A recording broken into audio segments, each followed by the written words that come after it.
Hello, hello, hello, testing, 1, 2, 3. Now we are going to play this back to make sure it is working. Thank you. Testing. All right.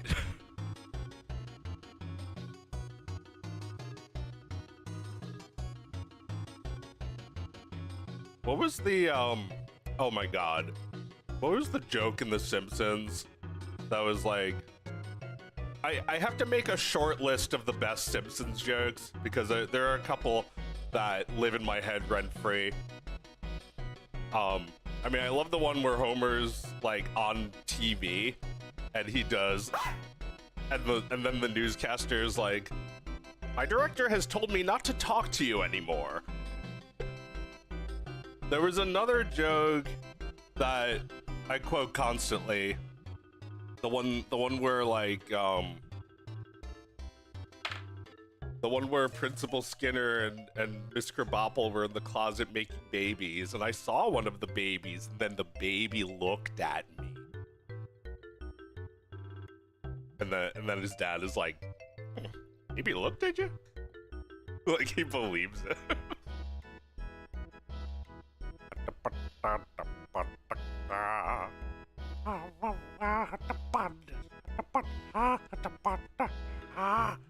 Welcome to my stream.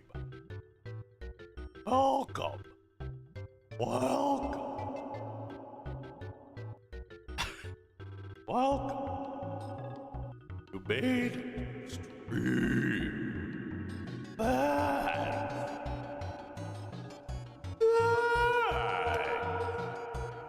Chilfin 4 when?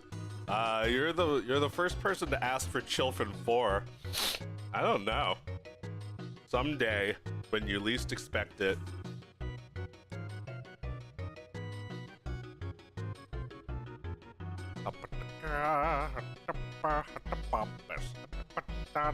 What key harmonica you use for Dog of Wisdom 2? I didn't actually play the harmonica. That was a stock sound effect of someone playing it.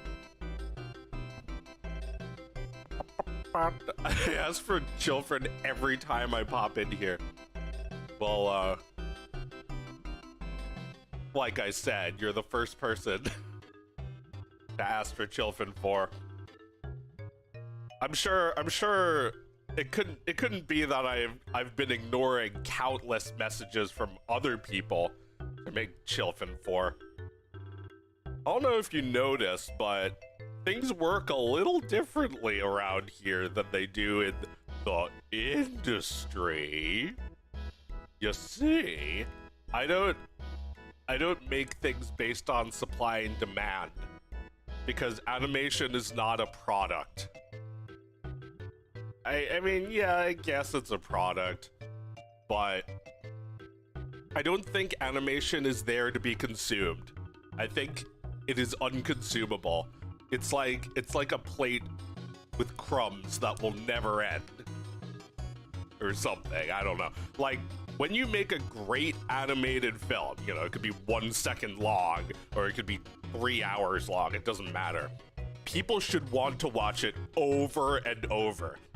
You know, if you treat it like it's a bag of potato chips, then all it's gonna do is make you sick and leave grease all over your fingers.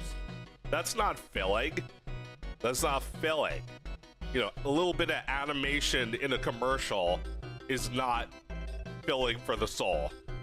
You have to watch like a real animated movie, and the animation can't be the only good part either. Because then it's just like, well, yeah, you finally got yourself a burger, but the burger's made of chips. What you doing, Joe? I'm just having some decaf green tea.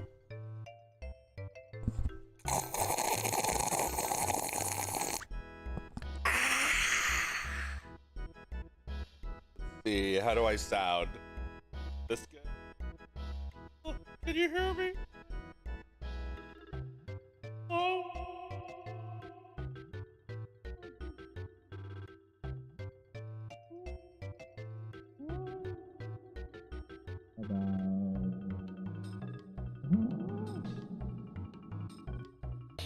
All right, how's that?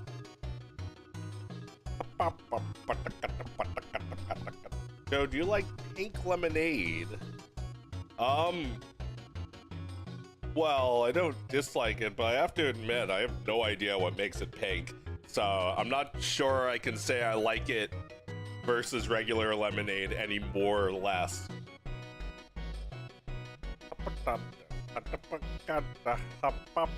Anyway, welcome to my lazy ass bitch stream. We're playing some more Mario. Oh boy, a fun video game. Oh no, I'm dying.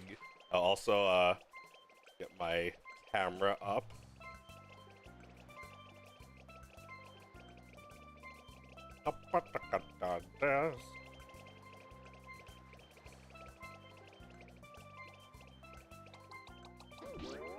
Oh no! Oh, that hurt! Oh, save me! So, do you like the taste of sulfuric acid? Well, they put that in soda, right? So, sure. Sulfuric acid in, like, everything you eat. Oh, no, my coins! I think I have a save state. I'm cheating with save states! Alright, but that was not on purpose, so if I get killed now, I have to live with it.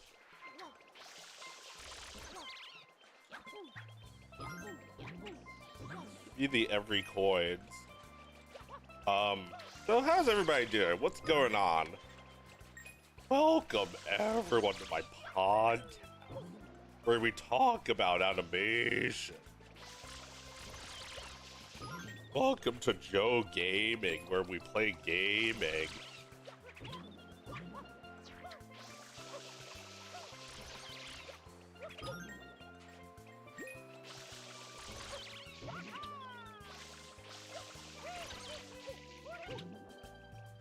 I'm making a podcast.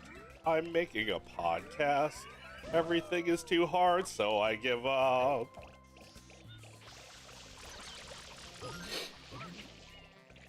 Animation's so hard, and I give up.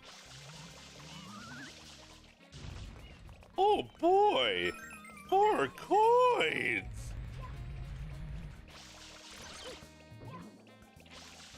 Oh yeah, you can murder these guys somehow. I don't remember what you're supposed to do though. There's a way to just like destroy all them. Maybe if there's a Yoshi egg, I can eat them, but I don't think there is one. Or maybe there was. Wasn't there like a Yoshi? It's like a big deal about there being a Yoshi egg, like people standing around it. People standing around the Yoshi egg going.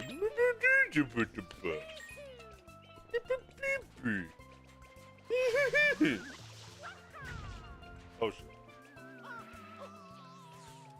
There is this thing. I have no idea what this is supposed to be. But that means there's a Yoshi egg somewhere here. If it's not here, then it's in a different stage. Alright, it's not there. Yeah, maybe it was a different stage.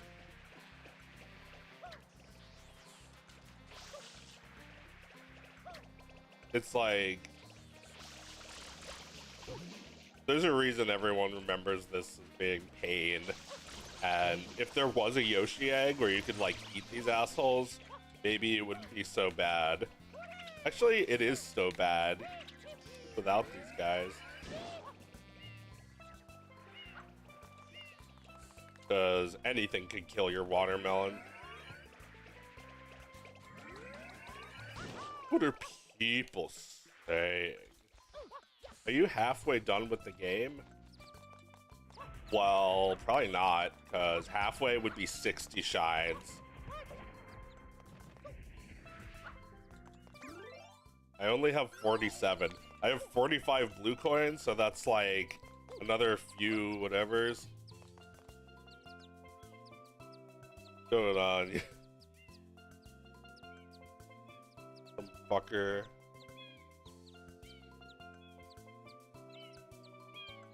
Bam. I love you, Joe. Thanks. Welcome to my stream of toys for girls and boys. Welcome to my stream for girls and boys. No girls allowed. I miss when they made video games with no girls in them. Why'd they have to ruin games? They ruined gaming by letting girls in. This is my politics. Video games. My politics are video games, movies, comics, or what have you used to be better. And I'm placing the blame squarely on someone that I'm Facebook friends with. But luckily, there's a lot of people that they're friends with, so I can collectively blame them for everything sucking. Secretly, too. Nah, I mean, there's, you know, there's multiple factors to, like, things going down in quality, like a perceived dip in quality. But the real issue, the real problem, or, you know, people don't even bitch about feminism anymore because conservatives love feminists now because they're like, I'm a feminist, I'm a real woman, like J.K. Rowling. I don't like feminism when it doesn't support my viewpoints. Yo, do some Mario 3D World. Well, I don't know. I don't actually know much about emulating Wii U, and I have the game, which doesn't make it legal, but it should. But that's besides the point, because my Wii U is busted and will not work. I have the game, but I don't have a DVD drive to put it into. Oh wait, I do have a DVD drive, but I failed to actually get it to work. Oh, it's hot today. Help! The quality of the water is insane for the time. Oh my god. It's like, I don't know if you've seen what the water looks like in some of the later Mario games. You know, like the later ones were for like the Wii and Switch and stuff. The water looks better in this. It's never gonna look better than this did. Because they made a game that was just all about water. You know, like they didn't care as much after this game. They made the water look about 50% as good as this. I don't even know what it is, but you're right. Game looks fucking. The water in this game looks fucking real. And that is awesome. Like, look how there's like a refraction. You like, you know, whatever's behind the water gets all warped like that. It's all warp zoned. Makes me want to go swimming. Yeah, this game might have wanted you to like this game. I feel like with this game and Luigi's Mansion, they were trying to like they felt bad about all the time they wasted. So they're like all the kids who played these games growing up and wasted their fucking lives playing them. So they're like, we're not going to stop making these games, but we are going to try and instill values like power washing into players. Which of course does not translate to real life. They made a game where Luigi has a vacuum. It's like It's like you get a vacuum in real life and you're like, oh, it's just like Luigi's Mansion. I mean, power washing looks like a lot of work, but it's probably also about as fun as this game. I just have a feeling it's like really satisfying to power wash shit. Well, it's satisfying to watch people clean things. There's like a whole YouTube industry of that. People just like ASMR rug washing.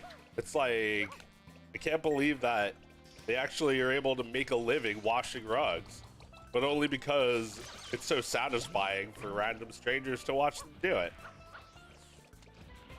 So satisfying they made an entire game about it. Yeah. Game needs a wiener dog. I mean, the times they've tried to put dogs into Mario games were like hit or miss. The dog from Luigi's Mansion is cute. The little ghost dog. But like, I'm never gonna buy Pikmin 4 because of that dog. It's like, it reminds, oh right, there was Poochie from Yoshi's Island. He's cute!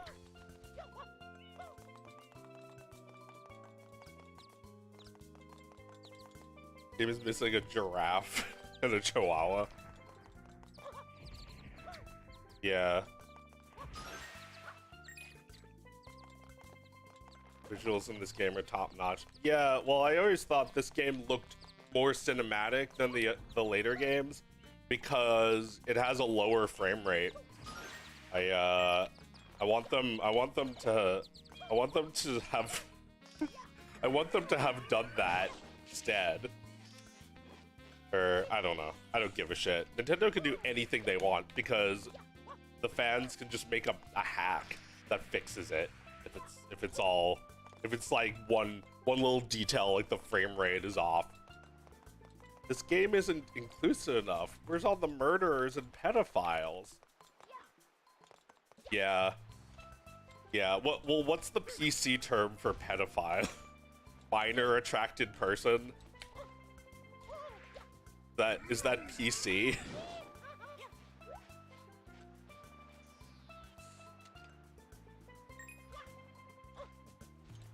PDF files. I love how they say it in British. It's like You ever see Peep Show? There's a really funny gag where like you have the like brainy, geeky the like history nerd guy and his like deadbeat wannabe musician roommate, and you know, Mark and Jez, and Mark is like about to have a baby. Like his wife, she's not even his wife. They broke up, but they still had sex, and now they're having a baby, even though the marriage is like annulled and they broke up. So like Mark is like in the waiting room with Jeremy, and he's like, to tell the truth, I've always been a bit of a pedophobe. And like Jez, you like hear his thoughts, because that's like the gimmick of the show, is that you hear the main character's thoughts, and like Jez is just like, oh my life, should I clock him or act supportive? And like you hear this internal monologue while he's just like looking really uncomfortable on the outside. And he's like I've always been a bit of a pedophobe, and he's just like, huh, right, yeah, I've always wondered. and like he's like, so are you going to get some help for that? And Mark is like, well, I mean, what are you going to do about an irrational fear of children? And Jez is like, oh, pedophobe. And he's like, what did you think oh God, Jeremy. And Jeremy is like, well, it's just, you know, pedo and phobe, they're both bad. I thought you were saying you were a mega pedo. You thought I was a mega pedo, and your first thought was, I've always wondered.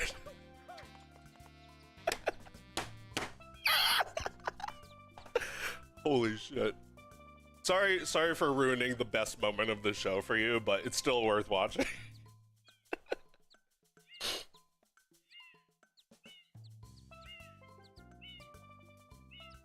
Super Mario Galaxy got a sequel. It is pretty good. That's not something they normally do. What I heard was that they had so much leftover material from that game, from the first Mario Galaxy, that they had enough to make a whole sequel. So, they actually made a couple bad sequels to Mario games. Mario 2, like the original Japanese one, fuck that game. That's not a real sequel. That's just they didn't release it in America, and then they brought it back. They brought it to America years later, called The Lost Levels, which is probably a more appropriate title since it's not like a full from the ground up new game. And like they made a sequel to Super Mario Brothers DS, or New Super Mario Brothers 2, and that was whatever. It was just like a coin gimmick. It wasn't a bad game, but it wasn't like a real sequel. It was just like the same exact engine with like no changes. They did that shit over and over. They made like 5 new Super Mario games. Right? There was the one for DS, the sequel, the one for Wii, then there was the one for Wii U. Like 4. Thoughts on Mario 64 DS? I liked it a lot when it came out, but I haven't played it since. And I've heard a lot of people whining about that game. Like, they make you play as Yoshi for like the first couple hours of the game. Can't even be Mario, so you're like slightly inhibited in what you can actually do. Damn it.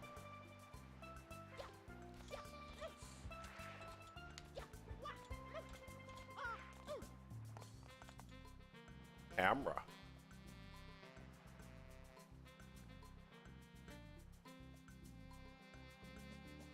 Where's my legs?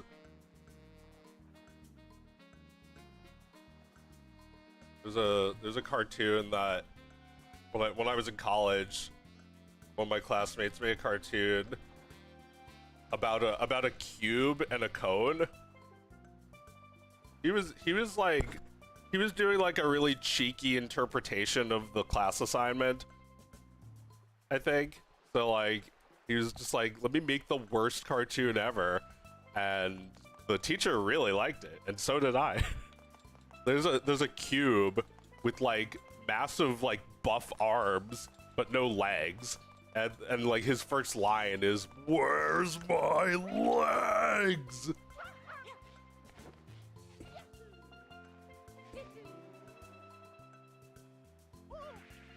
Oh no! All right, I need 30 coins left. Oh yeah, I just remembered. This is unlike Mario 64.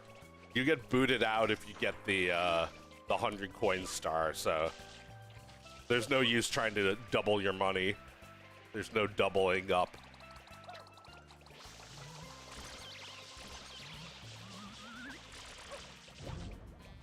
All right, you can kill them this way. I think I got all these coins, guys. Is there anywhere else on this island I can get coins? I haven't already checked. I haven't smoked in 5 days. I thought it was like 2 weeks.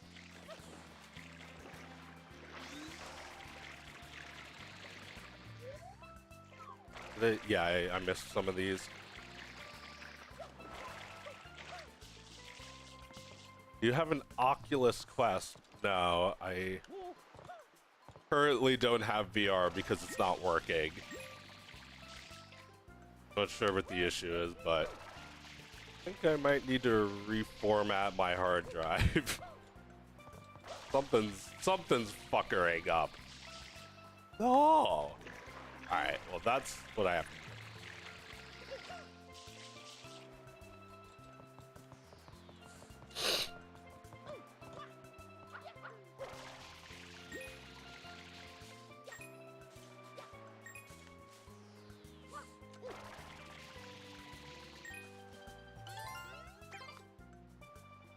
that count as a coin?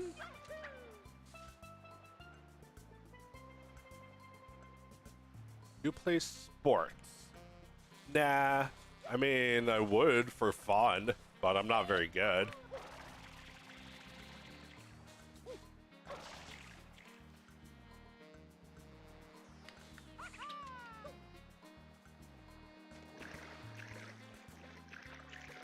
Give me that one. Fuck off, fish. The coinage. Nah, that does not count as a coin. Well, I'm still gonna grab them because I need these to get shines. No! It's gonna go through the floor! Damn it! What does it do? Does it come back or? Maybe see you later. Why would they put that there? What do you think?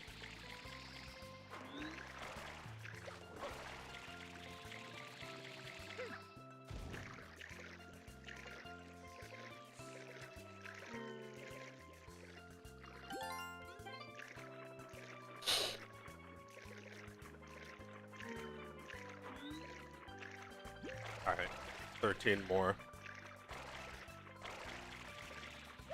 Are there any coins over here? Anyway, what do we talk about? What are we talking about? What's going on? So,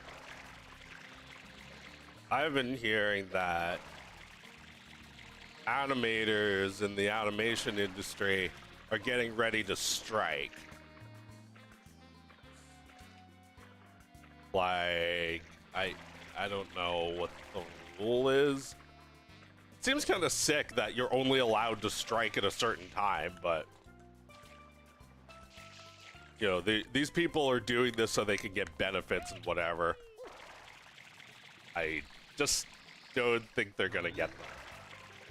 Like, they're not gonna uncancel Coyote versus Acme, right?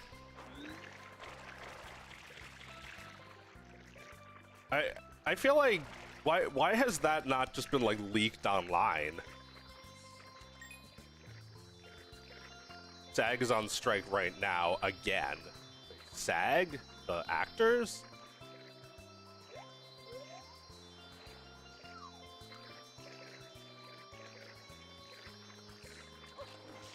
So what are they on strike for? Did they not get what they wanted last strike?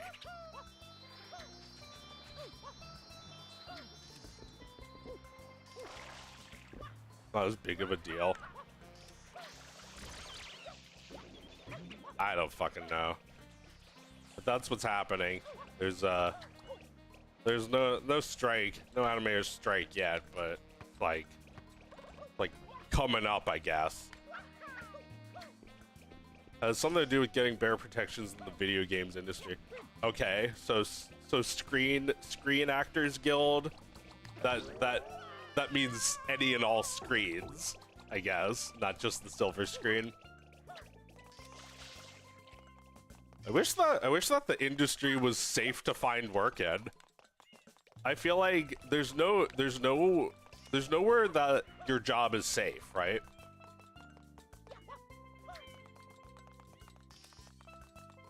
I thought about getting into the industry in 2019, and then ultimately decided it would probably be a bad idea.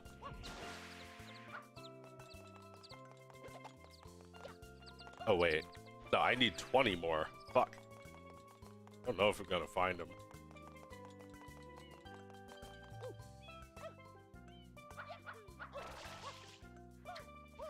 You're increasingly putting Hollywood A-listers in games, so it makes sense. So are we getting protections from A-listers, or are we giving protections to A-listers?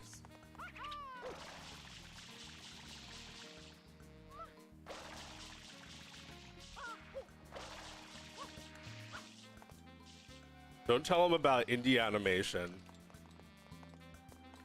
Yeah, don't get me fucking started. It's like, you know, like I've been doing it for a while, so maybe it's a little bit more viable for me.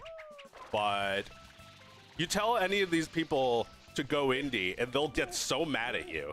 Like they're really offended by that.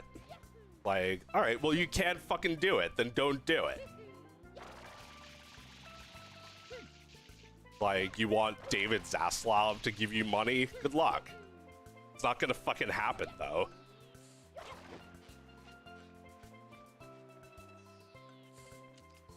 Like, I'm not against these people as much as I am against the fucking CEOs. But I do feel a little bit like they have more in common with the CEOs sometimes. Like, you want to work within a broken system, and I don't actually believe in it.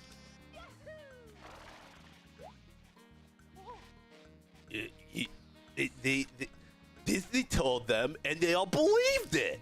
They said, you're nothing if you don't have the 9 old men. Don't have them, you're crap. And everybody just went along with it. Oh! You have to hold forward. Industry artists feel they've already made it. That's being taken away. There's a lot to parse there. Oh yeah, I feel like I can say that about myself. It's like, it's really kind of fucked up that my videos are this famous. I have this many fans, and you know they all want more and more, and none of them are opening up their wallets. Sorry, not none of them. In fact, quite a few of them are, but not the ones who demand, not the ones who endlessly demand. I think the only people generous enough to give me money are the people who've already accepted that I might never make anything again, and I need this money still, regardless. I'm sure Kyle Carrozza has a rough copy of Coyote versus Acme on his own hard drive.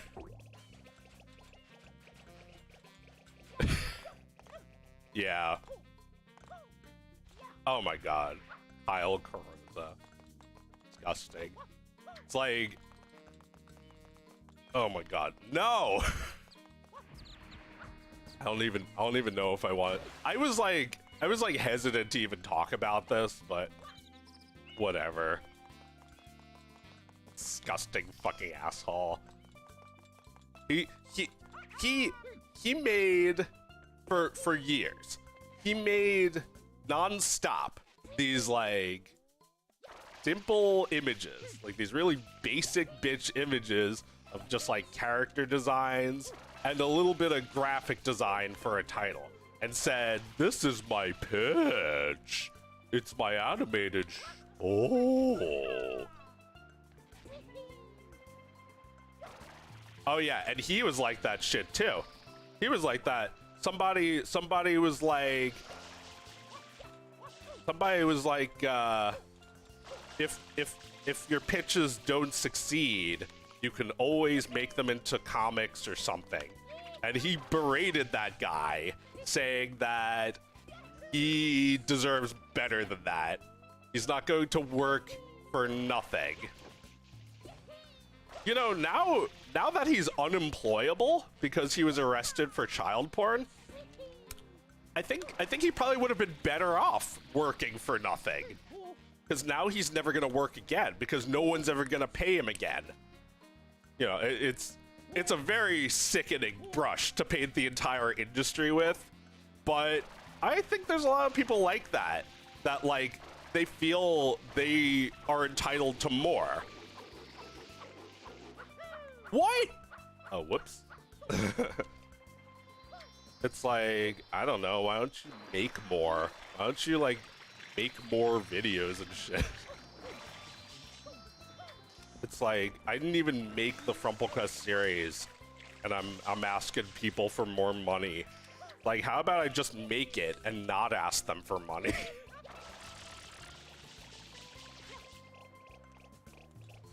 I love how George Carlin hated the name Kyle, because now I'm thinking about that.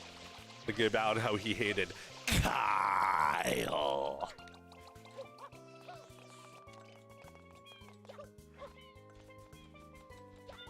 I understand that those workers have to operate within the limitations of the animation industry, but my God, would it kill them to think outside the box more often? Yeah, get out of Box Town and stop thinking inside the box. Box Town. This is what it looks like when an industry guy goes indie. They make something that they think they can rest on their laurels by having industry people involved. It's not so easy. Your rules won't work in this world. Like, this is the realm of actual people who actually care about your cartoons. Like, if I made a cartoon and people abandoned it in the first 30 seconds, that's my problem. It's not that they need to be less racist and sexist.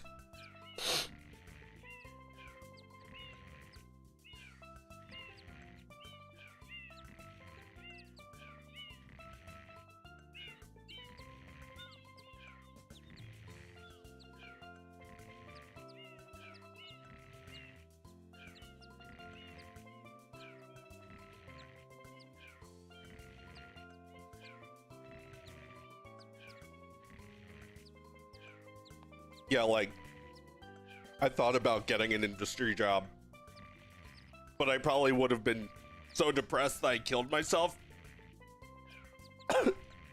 after a year or two. Just because, I've seen what they make, and nobody has any creative freedom. It's not like there's no creative freedom, but it's like, get one over the garden wall every decade. You know, like, that show does not resemble the kind of thing that they make. It's, it looks like something that is unsellable. It looks like something that is not worth money. It looks like something that is purely art. And, you know, I'm sure they, you know, made money off of it too, but they never make shit like that. They were probably like, yeah, we'll do it just this once. I'm sure Tim Burton felt the same way back when he was drawing 15 hours a day for Diz, and every drawing came back with a rejected stamp on it. Oh my God, how the tables have turned. Oh, the turbles have tamed. Now it's like he never draws anything, and they approve every single one of them. Every one of his shitty ideas. Every Burtonified thing. Speaking of which, keep seeing commercials for Beetlejuice 2. Is it, like, out?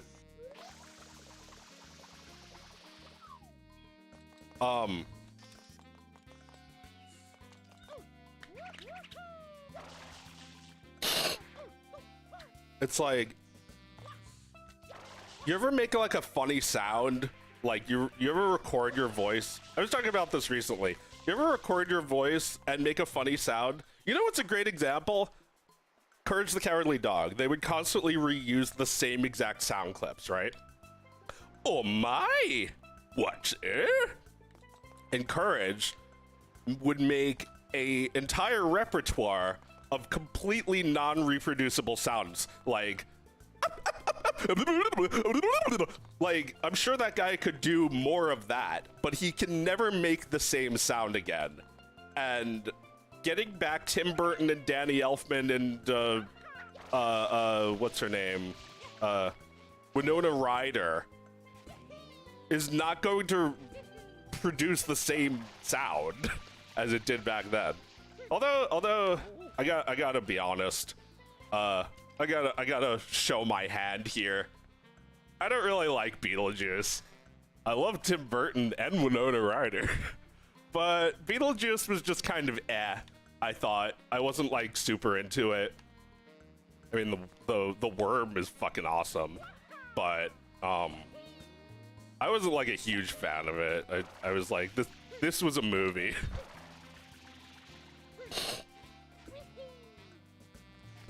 All right, what am I supposed to do? Do I use the other nozzle?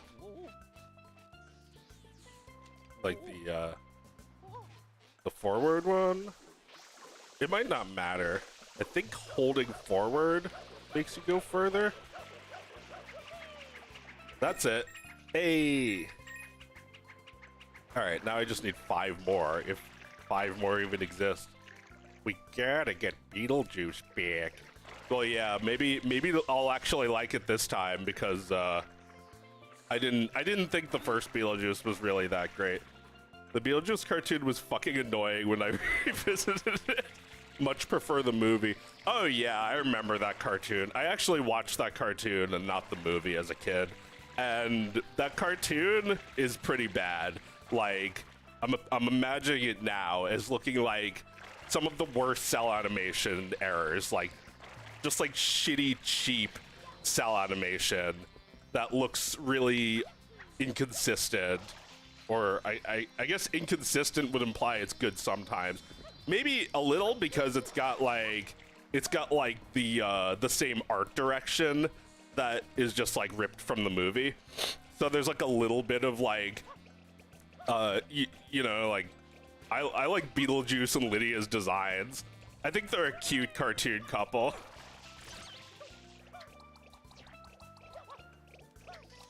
And I actually think Beetlejuice's like, I feel like Beetlejuice's cartoon voice is better. I like Winona Ryder, but not necessarily in that. Wait, what did I like her in?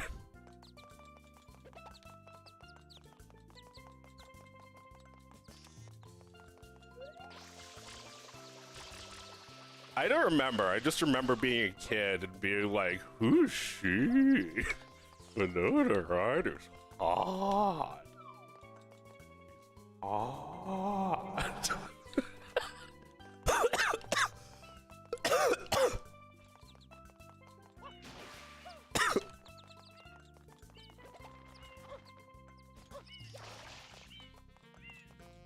Really cheap 90s cell animation, wall-to-wall music, really annoying vibes. It's definitely more Bobby's World than Sonic the Hedgehog. Oh, so were all 3 of those made by Deke? So do they all like share an aesthetic kind of? What do you mean by wall-to-wall music?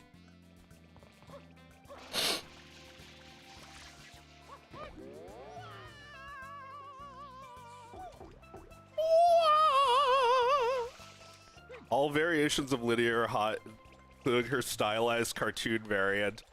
I mean, you look kind of like Beetlejuice, so it's not weird for you to say. She's hot. That's sick. She's 14. She's hot. It's like, how old are you? And he was like, oh, like 700. Yeah, I don't know how old she's supposed to be, but that's not for us to know. She's Winona Ryder as a Tim Burton drawing. She's hot. You know, Beetlejuice didn't fucking care how old she was. Hell no. He's dead. What are they gonna do? Kill him?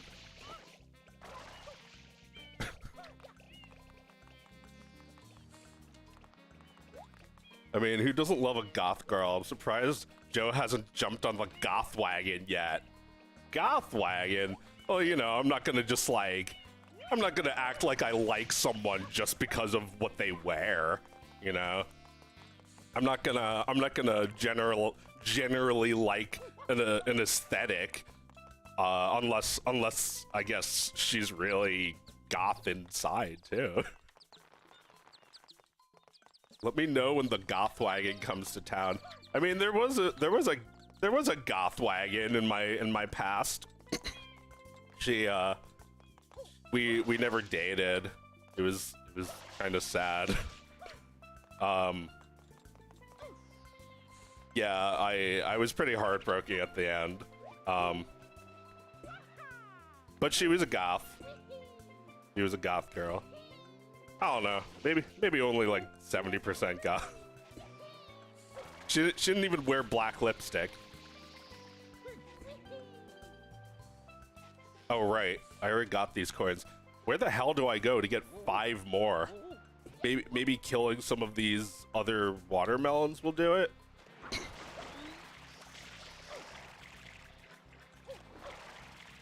Being heartbroken is super goth. Well, that's odd, because I didn't see myself as being goth. Do you have to be goth to be with a goth girl? Would she have dressed me up as a little goth boyfriend? Oh, here we go. A little goth cat boy. Actually, that probably is what she saw me as.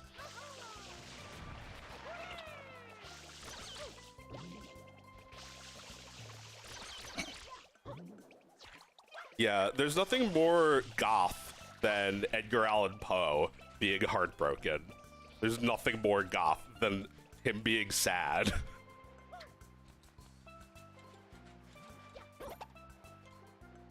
I knew a goth girl once, but alas, my shyness got in the way, and that ship has sailed. Yay.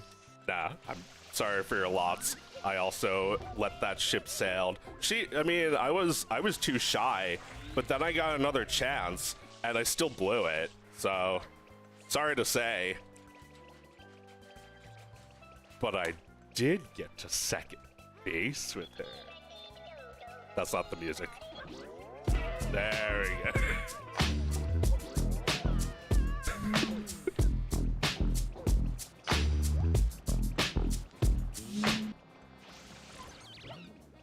My high school one and only person, only one person who was even remotely goth, and it was a dude.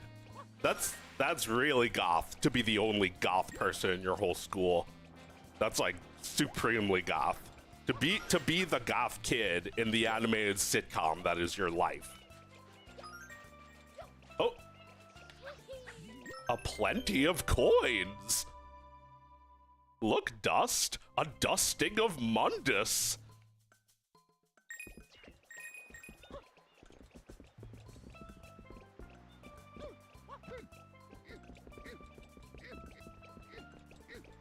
You're the crime apple. You're the token goth in your school's breakfast club. The music that plays when I get to second base with a goth girl. Give me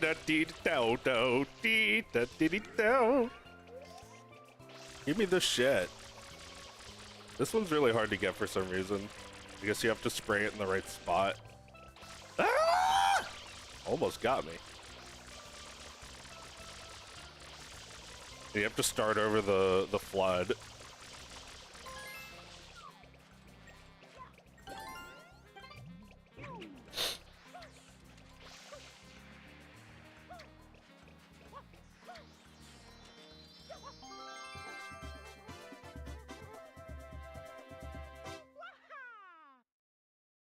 I like the 70s goths with the black turtlenecks. We had goths back then? Well, I guess whatever American Gothic is like, that's like goth, right? No. Goth is from like forever ago. It's like from like the European, it's like from like medieval Europe. You had like the Goths and the Van Goths or the Visigoths. I don't fully understand it, but the Goths lived in modern day Germany. They were nomadic, so there's like goth shit all over the place. Early goths didn't call themselves goth. It was poorly defined at the time, but it was definitely a thing. So we had goth like. So goth must have started to materialize in like the 70s, as you were saying, right? Or are you saying that we've always had goth, and it's just never taken a form until the 70s?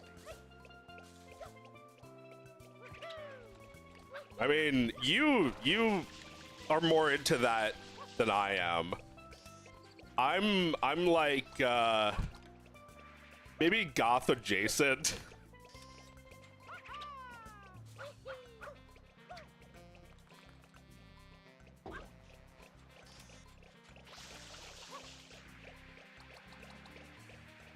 '60s, '70s, definitely extension of the counterculture, but one less hippie. It's like, yeah, you might have to be a hippie before you're a goth. I mean, I feel like we're all hippies as kids, right? We, or at least the ones who watch the gay cartoons like Captain Planet, where it's like about saving the Earth.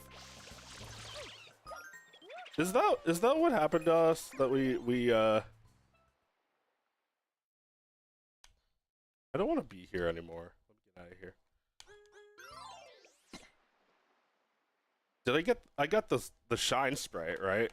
For 100. Did I just like go back in? Or did I leave without getting the shine? Captain Planet fucking failed. I mean, he's a superhero. He can do so much more with his superpowers than like telling kids to recycle. Well, actually maybe not. Maybe that was something that Captain Planet was right about, that even with the powers of Superman, it's nothing compared to the power of television and electronic information.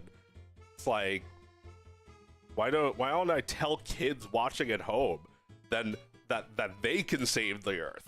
That's like 100 million kids. That's like millions of people. Like even with my superpowers, I can't do what millions of people can do. Captain Planet was definitely right. He just still failed. Correct people fail all the time. Yeah, well, I don't know if he was right to say the power is yours, because I feel like what we've been told a lot recently is that the power is someone else's. It's like, the power is yours if you can, like, get enough people to care about it, then you can change how society sees something. You know, like if we had to really do something about pollution. You know, something that Captain Planet would want you to care about. Like the bad guy in Captain Planet would be like, yes, I love polluting. I mean, you know, maybe that also wasn't so far off.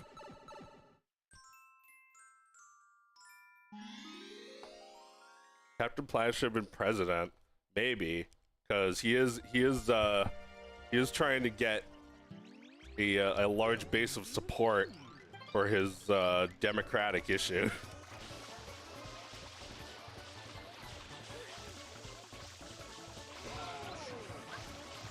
I mean, the power isn't actually someone else's. I think that's what we were made to believe by like Bernie Sanders. It's like, we have to make me president so that we can fix the broken system. It's like, we don't fix the broken system. That I'm not sure I believe anymore. I think we actually have our own system that we don't believe in enough.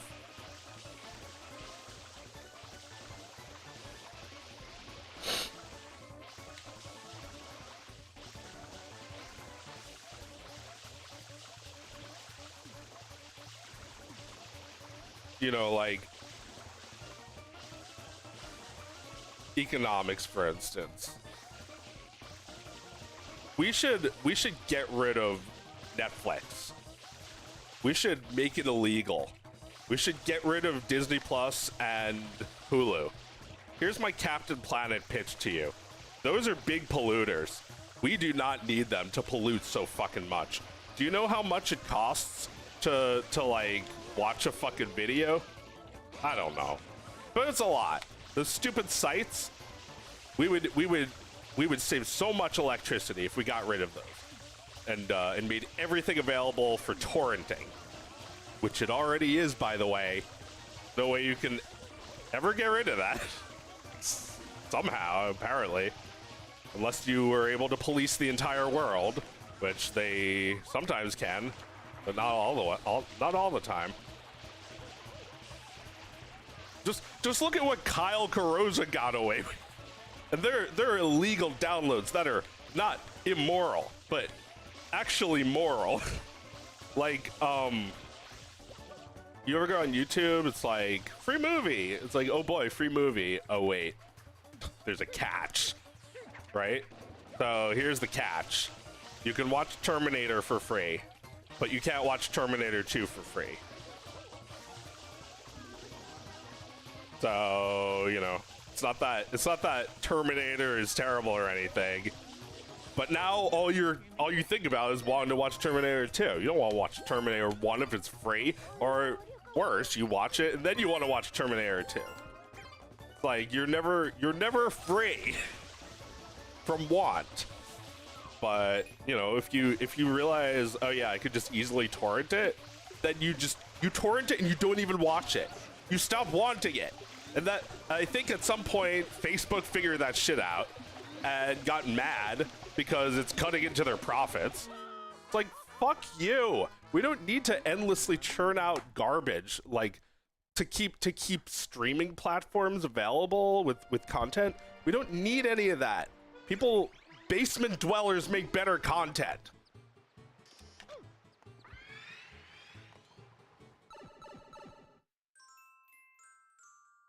So yeah, like, go indie. If you don't like your industry, go indie. And, you know, that doesn't mean you have to be indie and nothing else. You can easily work for the industry and be indie.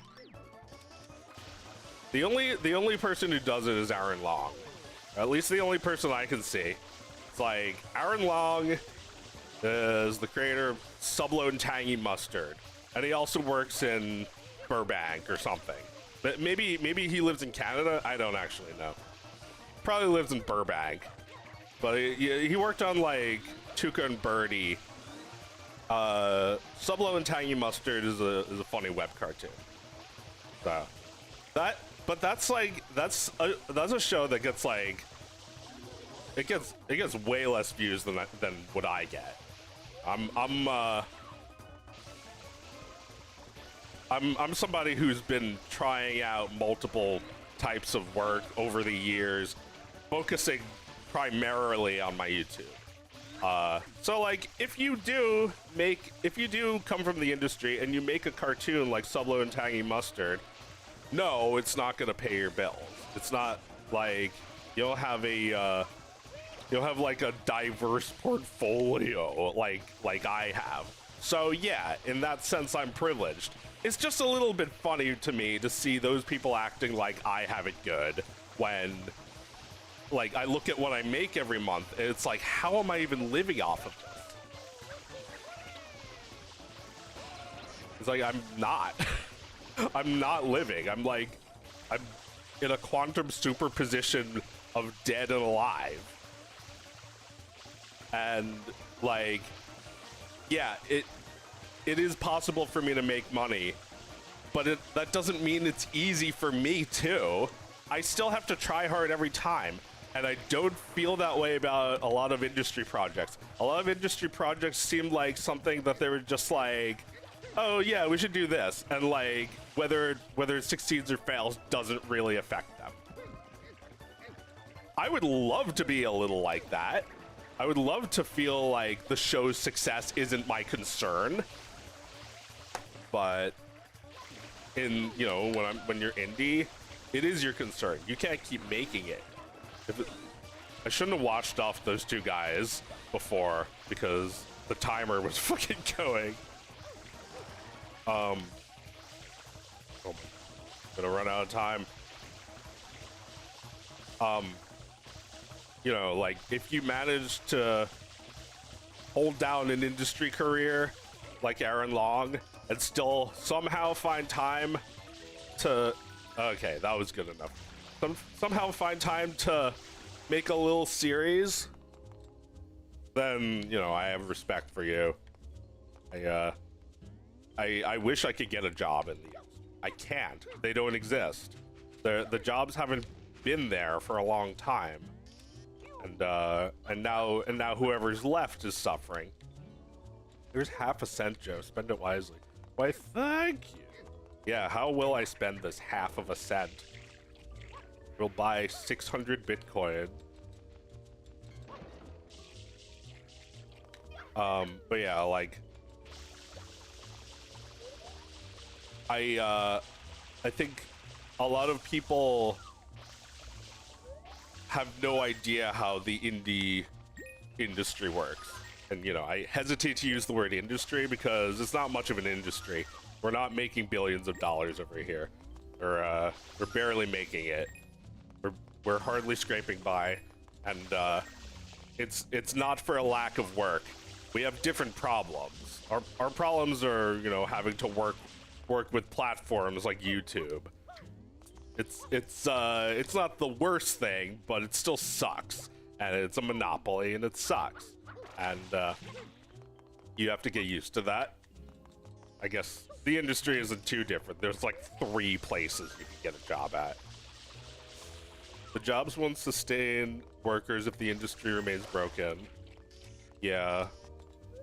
You think that there's no amount of check signing that's going to magically fix this shit? I mean, I don't know, maybe. If David Zaslav was like, "Oh, I'm so sorry. I apologize. I'm nice now." Like, do you think if he did that and wrote a check for like $20 billion to the uncompensated, overworked, stressed out, lame employees,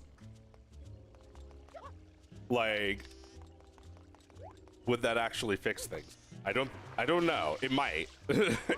I don't think so, but on the other hand, it could. Like, people need to have some confidence in themselves. That's what we mean by go indie. It's like, have you saved up any money? Like a few $1,000s. Have you saved up any money that you can live off of it for a little while you make something? Because you'll spend all of it, but it might be worth it. It might not be a total waste. There, you know, like, do you have to go to every social event? You can stay home a few weekends and make a short film. But, you know, these people I feel are all on social media.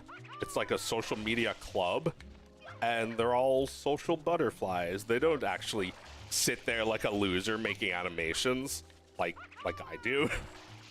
I feel like they spend 1 second over 8 hours working, and suddenly they're demanding better conditions. Like, do you like, something they say is like, we have passion, and that passion gets exploited. It's like, I don't know. I don't see the passion in any of that work. I see corporate making every decision you can possibly imagine. Like, everything.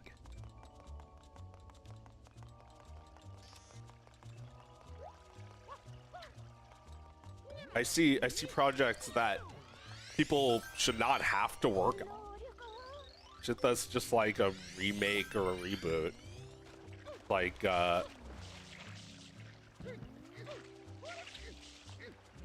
well, you know, not that those things can't have passion behind them. It's just that when they have profit behind them, it's all gonna be oatmeal. It's like, people will go for that shit, but because they'll watch anything. They'll watch any cartoons. Like, cartoon fans are so obsessed with cartoons. They'll watch literally anything. They'll watch Mighty Magiswords. What am I doing? Oh yeah, I'm trying to get the Shine Sprite.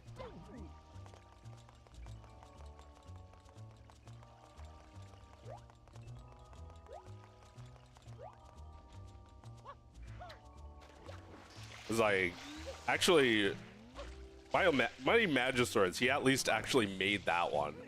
Every other cartoon was just fucking bullshit. Mighty Magiswords was good. All right, well, I recognize your name, and your trust level is 0.1, and you know, I'll concede that I didn't really watch it, but I saw like one episode and it was done.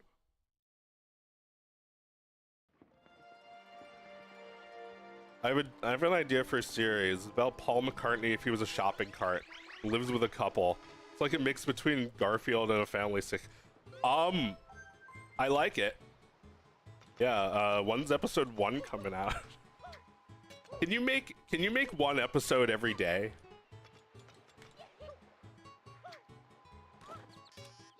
This is what people would get if they could really get what they demanded. Like, not even every day, but like as soon as the last one finished playing, you know, this is if AI wins, this is what Dog of Wisdom is going to be like. And you'll see me in interviews, and they'll be like, Joe, how do you feel about the like Dog of Wisdom AI series? It's like an endless Dog of Wisdom that's as good as the real thing. I'd be like, yeah, I know.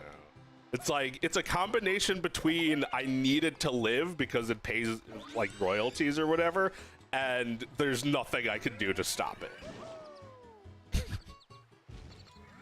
It's like a show that made itself. It doesn't even have a creator, but you know, because Google has like content ID, I'll get residuals from it.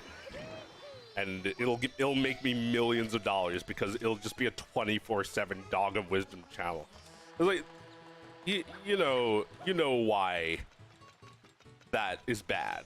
We should never let the audience win. The audience is stupid. The audience doesn't know shit. They don't know what they want. You had to give it to them before they knew. I've been saying this for years. I am not changing my tune on it now. You give the audience something and then they want it. All this market research, it's all bullshit. It's all smoke and mirrors. It's all bullshit jobs. You don't need that. Not one bit.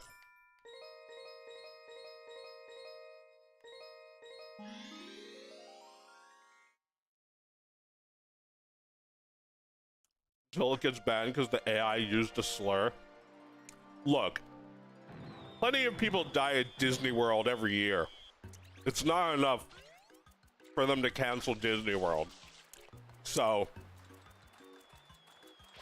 let's not be naive. One slur is not going to stop 50 million daily views or some stupid shit.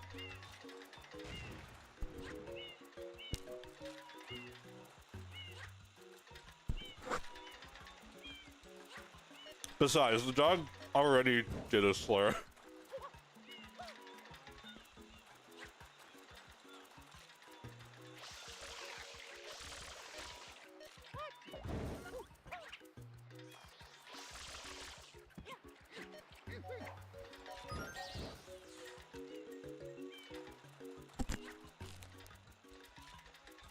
Probably move this thing while I'm eating toast.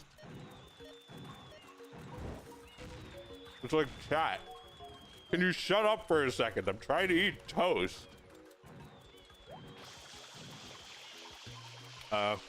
This episode doesn't have the coins. Let me get out of here.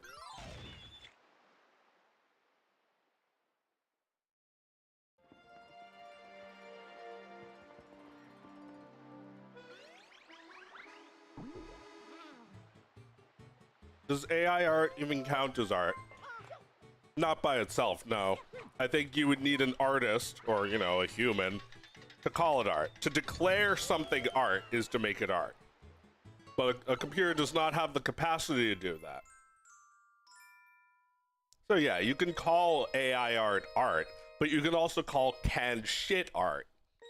That's irrelevant to the fact that AI art is art, you know, is It's irrelevant to the fact that it's a generator that generates art.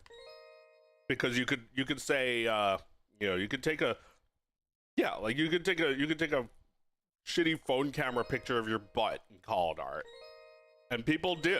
People say that shit is their art all the time. Which one do I want? This one? But yeah. I'd say no. Mostly due to a lack of intention. It'd be like saying a mountain is art because it looks like a butt. Well, yeah, it doesn't have an intention. AI art is made by a machine, not an artist.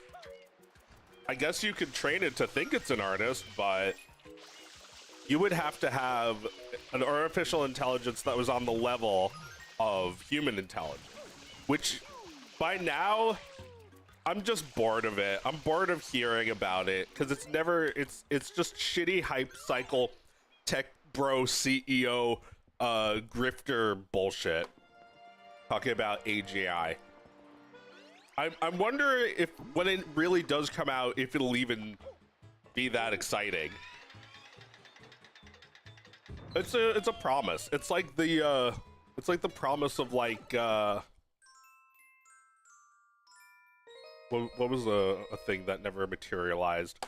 I don't know, but what's his name? Musk. Elon Musk does that shit all day. He just promises things and people buy into the idea of it. And it never materializes. Just like Kyle Carose's pitches that fucking sucked.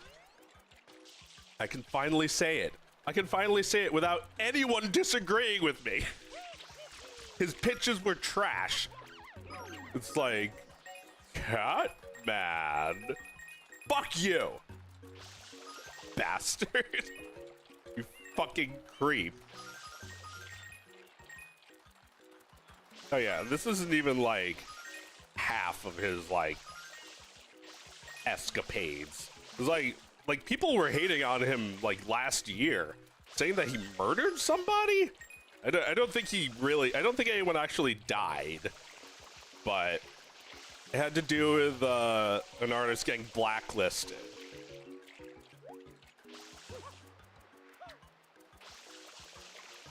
She made hentai of the like brother and sister from Mitchell's versus the Machines, and he got her blacklisted over that.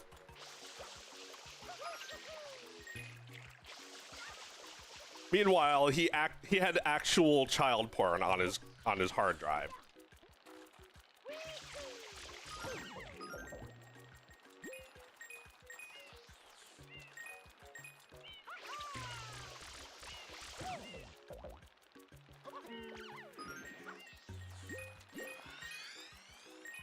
So like he's in jail and she's alive, not dead, but she's blacklisted and has been suffering as a result of it.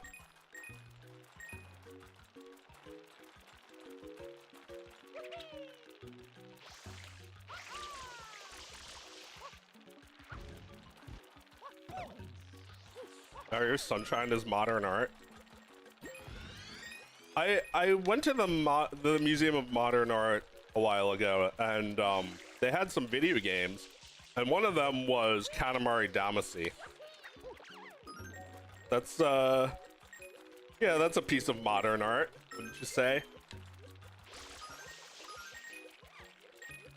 This game, I mean, what makes something modern art? I guess it's, you know, modern, but like there have to be more to it than that.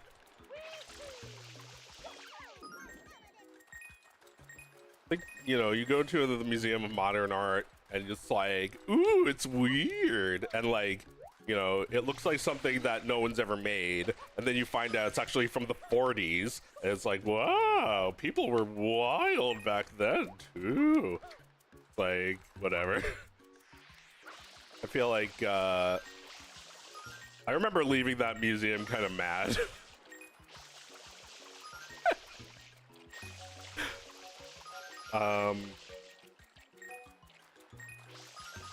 But yeah. Have you considered a haircut? Yes. I have. Probably get a haircut because you said that.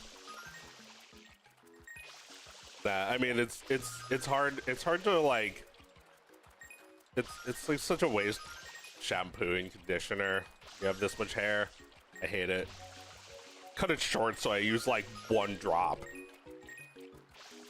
Elon Musk and Mr. Beast are rich enough to buy their own platforms to help independent workers and artists build a name for themselves, but they rely on changing nothing.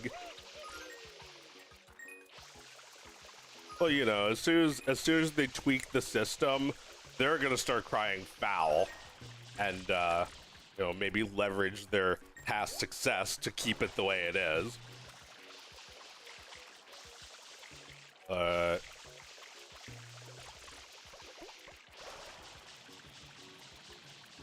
I don't fucking care. I don't want any of their money. I want their money to burn, like the Joker. The city deserves a better class of content creator. And I'm gonna give it to them. I give it to him. He eats toast.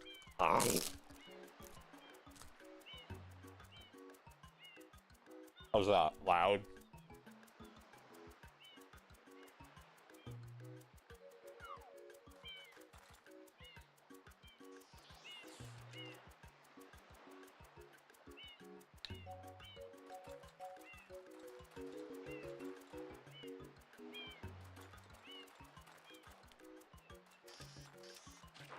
AI art is the Tesla of artwork.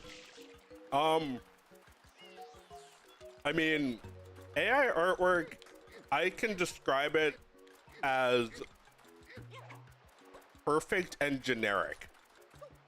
Like, it doesn't have flaws that an artist would make, you know, such as being a human and needing to eat and breathe. It doesn't have those flaws. But it's also terribly generic in a bad way.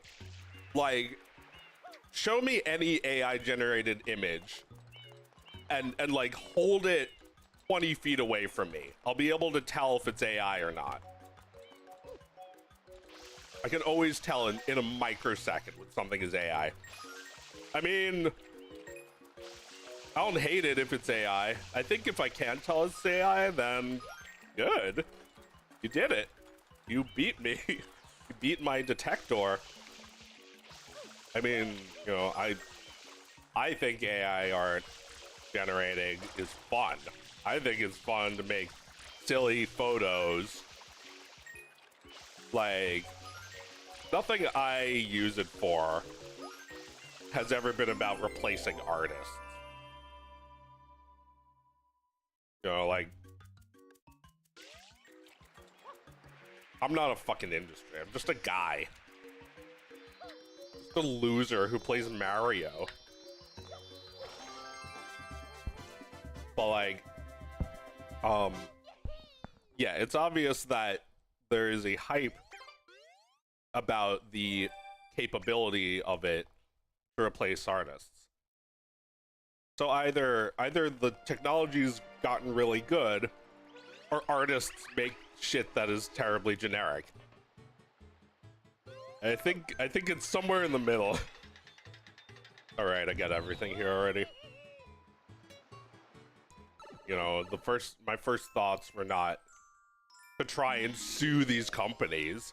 They're unstoppable. You're never gonna stop this, because AI doesn't even belong to those companies. Not that I don't want you to sue them. Go ahead. Sue them, because they have too much money. But like, it won't stop the AI shit. Like, those companies should not be in charge of it. My first thought was, how can I survive in a, like, how can I stand out among AI art? If I do one day see myself surrounded by it, are people still gonna want to watch my shit? Or will it be time to retire and give up and let the like fucking companies take over? I mean, since then I've cooled off on it a bit. I don't think AI is that big of a threat. Maybe it is to some people, but I think the threat part is also just marketing. It's, you know, they show you the Terminator and it's like, ooh. It's like, don't let that freak you out. You know you're better than any computer. You know that if it's used at all, it'll be your servant. You will not be working for a computer. Like, a computer can't direct.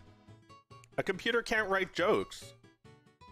You know, I've tried. I've pushed the shit to its limit, trying to figure out what it knows and what it can do. It's, you know, it's got its uses. I make images. I think it could revolutionize the film industry, but only for animal actors, because that's not nice to make animals star in movies. That with AI and CG, I think like CG animals fucking suck. I hate them. It doesn't matter how good you are. You'll never get that perfect. But you give like a guy who animated on The Lion King a pencil and then feed his drawings into a rendering engine that knows AI and like makes it into photographs. I can see it. I can see it being a thing. I can see. I personally think like realistic animals are funny. Like my Dog of Wisdom videos aren't photorealistic, but they're as realistic as I can possibly get. You put on fur and suddenly it gets less realistic, I think. I mean, I don't know if I'd use it to make Dog of Wisdom, but I've thought about it. Like, if you can make it look photorealistic, that's so fucking funny.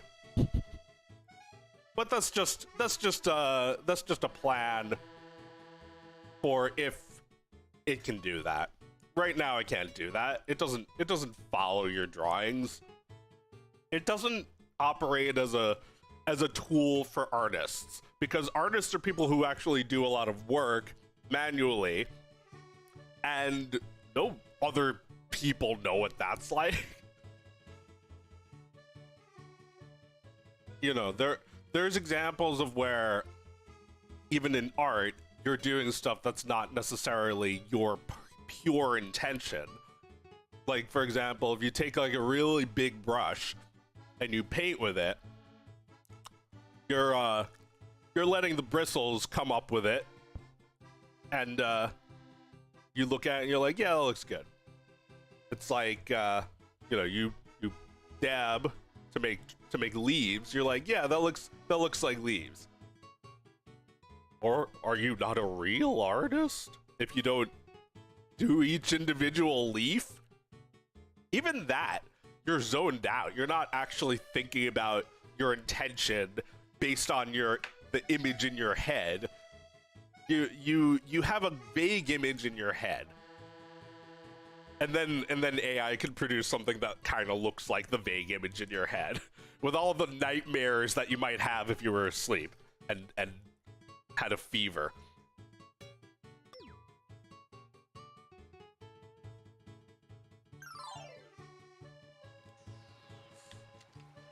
All right, where to next?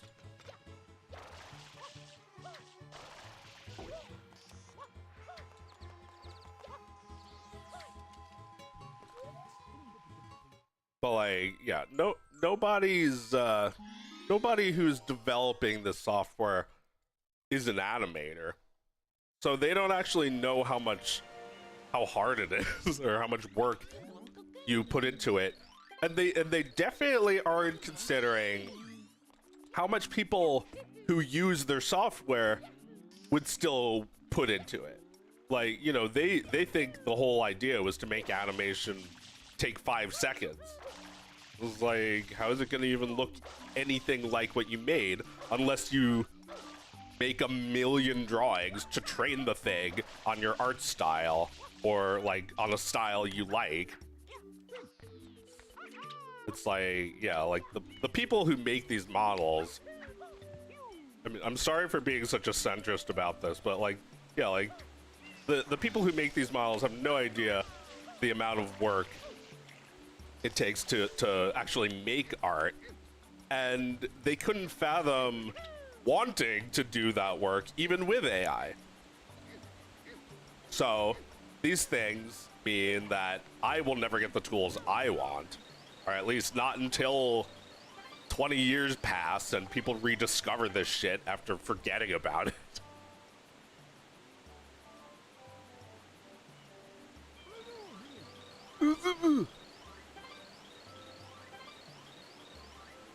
Purple water is making me thirsty.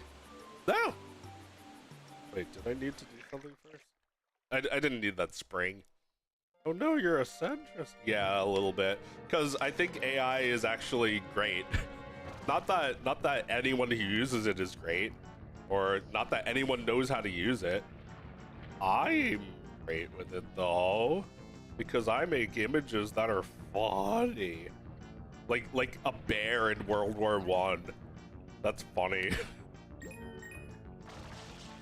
Like, what can I turn, which one of my weird fixations can I turn into funny images without forcing someone else, some other living being, to take part in it?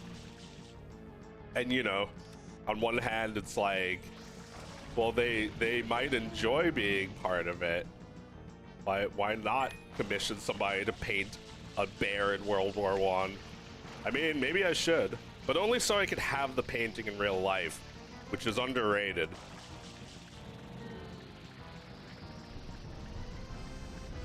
I feel like just how I feel is that I shouldn't have to make people do work. And people want to do work, but like, not everything is a job for you. Not everything is yours. Not everything is your job, or, you know, it's not your job to fix the world either. It's not your job to save the world from pollution like Captain Planet wanted you to do. Sorry that your world is dying, but it's also not your job. Like, the threat of AI. It's like, the AI sucks. Are you saying you suck as bad as this AI that you can be replaced this easily? The AI is good for like two things. It's not gonna replace everyone. It'll replace the people who are really lame though. People who can only copy others.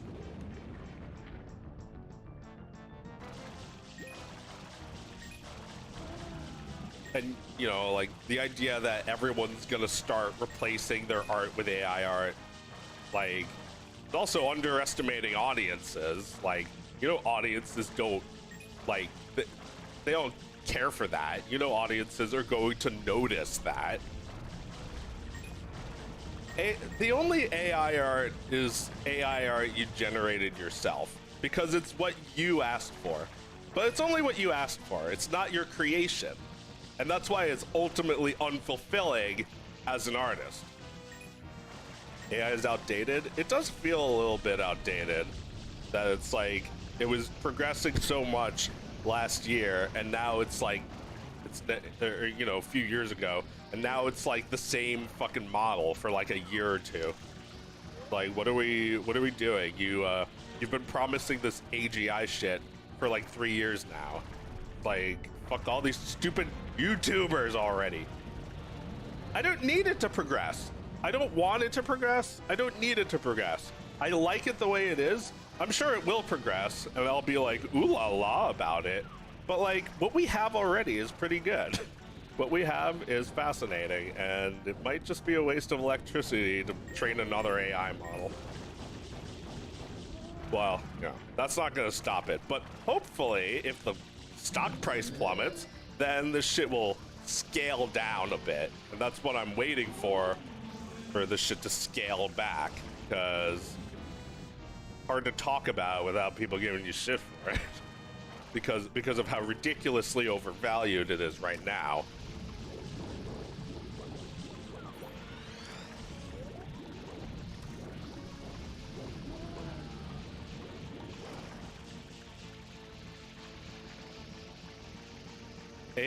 AI was good at first until it was used for art and girlfriends. What's your problem with losers having AI girlfriends? You hate losers that much? I feel like there's a side that's a side of this that people really hate dorks. You really fucking hate dorks, don't you? You really hate us. Why? You always did, and you really hate us now. What's your fucking problem? You know, judge someone for being dorky and like having an AI girlfriend? What are you gonna date them?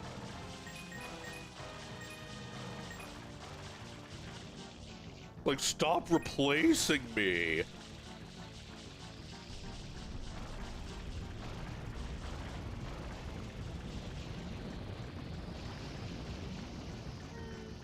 You know, like, that is not going to really replace a relationship.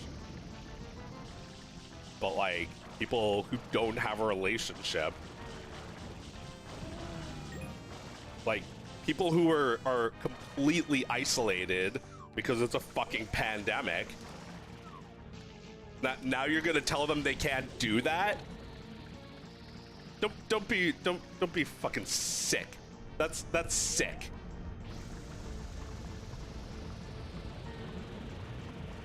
Like, people do all kinds of gross shit and no one gets judged for it.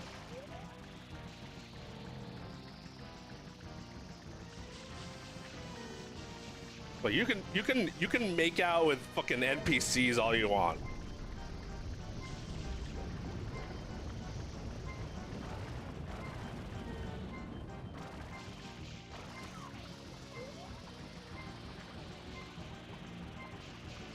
Cause, you know, like, don't confuse fantasy with reality, obvious. But like,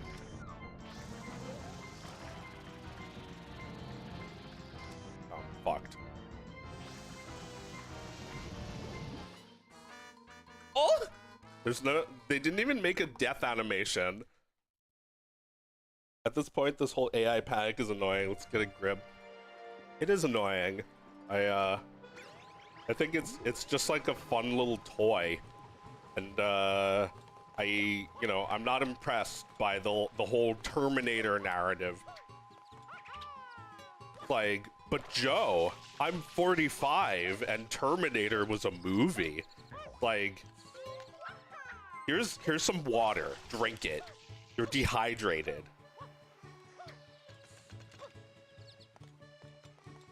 Like, these are such formulaic responses, they may as well be made by AI. And, you know, anything that's fucking annoying is probably AI.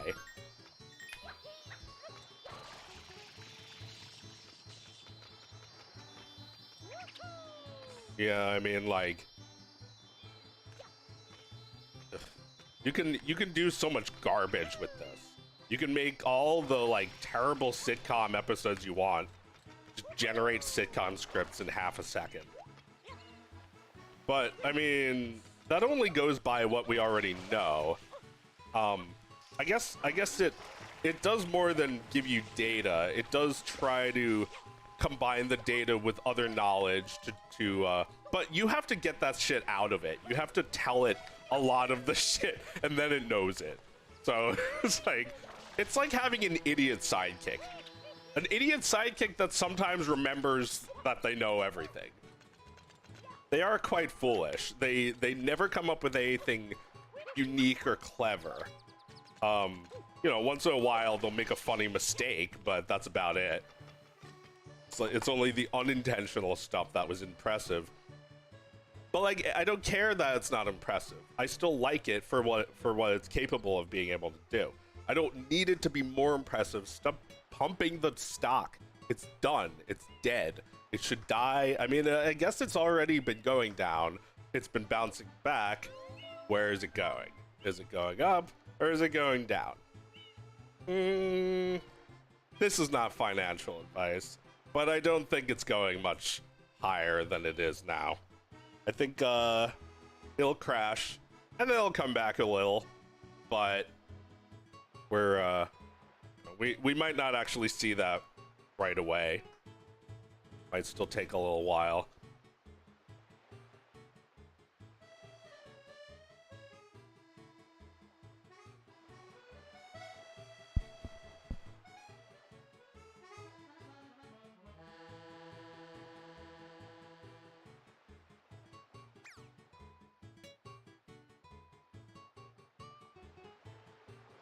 Hello, Joe. I agree with you that Coca-Cola on a hot summer day is refreshing. I didn't say that. I didn't say that. What are you talking about? He's crazy. I didn't say that.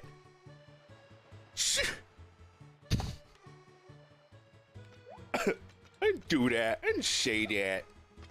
My Ronnie the limo driver impression. Who cares?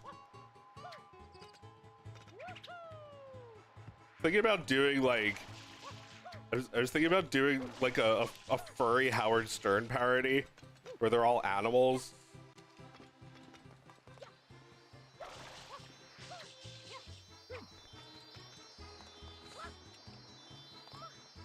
Because like everyone's always calling him a stork.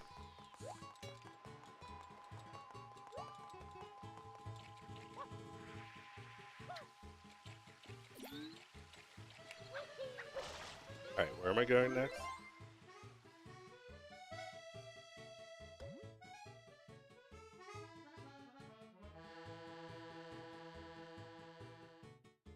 Is he as relevant these days? Not hating. Nah, I mean he couldn't possibly be as relevant now. You know, now people listen to Joe Rogan and shit. I mean, I've never listened to him.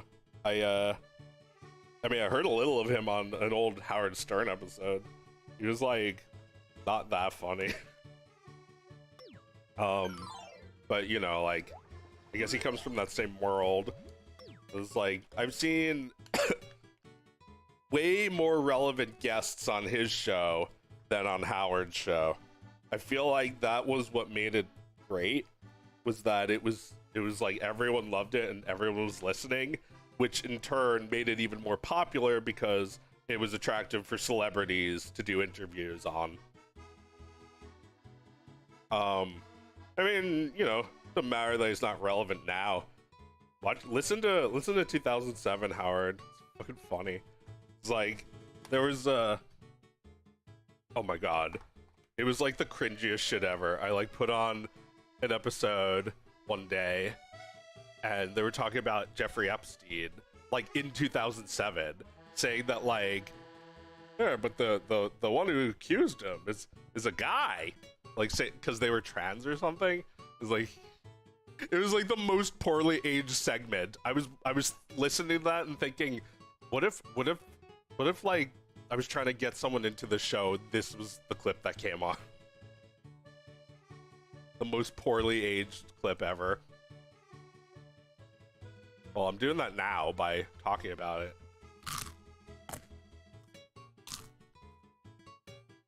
I mean, I think it's a funny show. But yeah, he's a fucking asshole. He was always screaming at everyone. Except Robin. He always treated Robin better.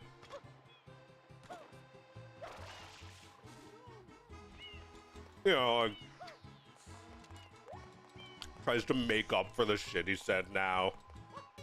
He's like, he said like, you know, whenever there was a transgender person, he would say that they're a guy.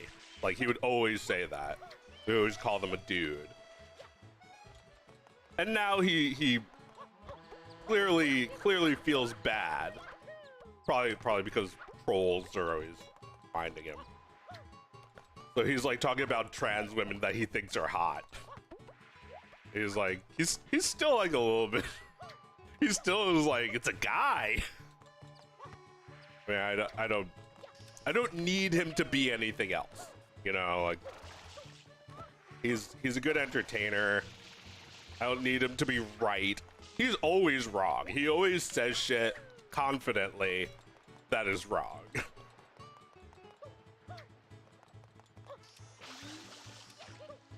And if you make one little mistake, he'll make fun of you for the rest of your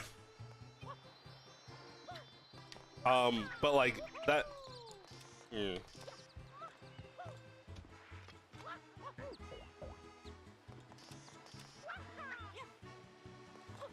Yeah, like that that kind of show still exists. Well, actually maybe not. I was gonna say there's a show Come Town that's like that, but I think Come Town ended. So it's all in the past. There's like oh man, like during the pandemic I started listening to Howard, and it was like, now I know how people felt like a long ass time ago, like in the 30s or whatever. There's no TV. Everybody listened to radio.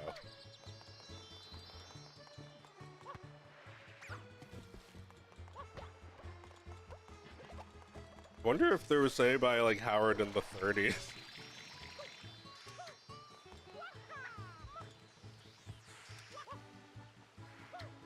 Oh yeah, radio. We've seen more of television's history than radio. Nobody actually remembers shit. Nothing was actually saved either.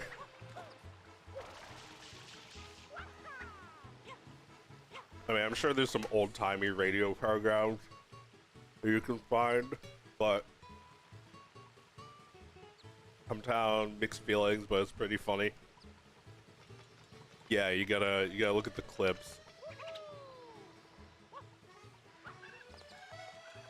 But like Howard Stern was like a like in the early serious days, they would just have episodes where like it was just funny the entire time for like 4 hours straight.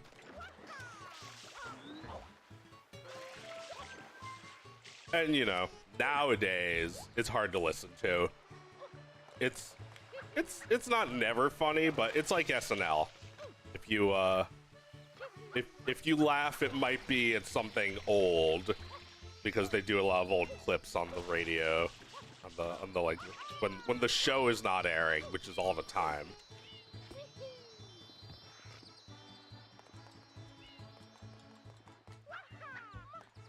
Am I going? I don't know.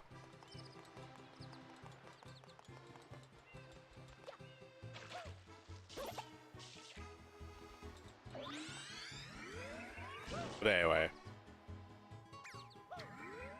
I don't, yeah. I think I'm a bit opinionated. I don't want to give the impression that I don't like industry workers. I just don't approve of them.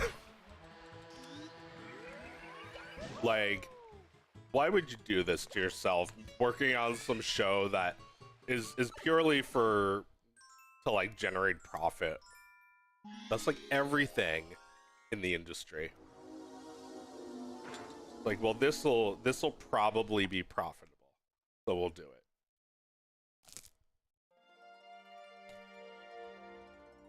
Like, I want those people to make it, but like, why turn your nose up so much at what I do? You're not better than me. A guy who's eating toast right now. Not better than me.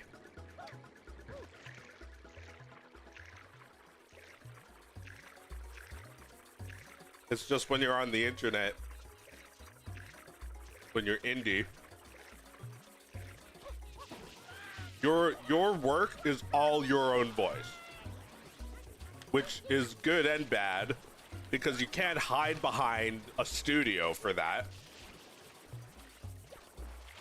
You can't fire an editor for doing something wrong. It's all you. It's just like 100% your own fault. Something fails. Can I do this? Yes! I made it. But yeah, like, not to scare you off even more, but I feel like industry workers don't have to make the choice. You can do both. You know, you don't go indie like You don't go indie like the Hulk goes Hulk. You're not gonna turn green.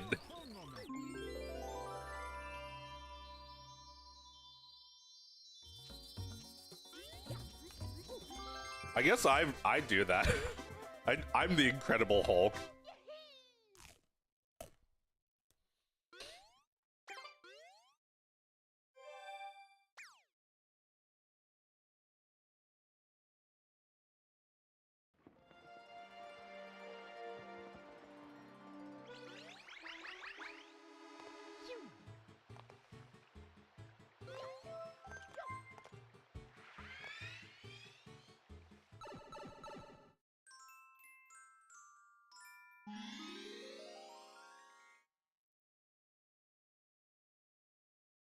So yeah,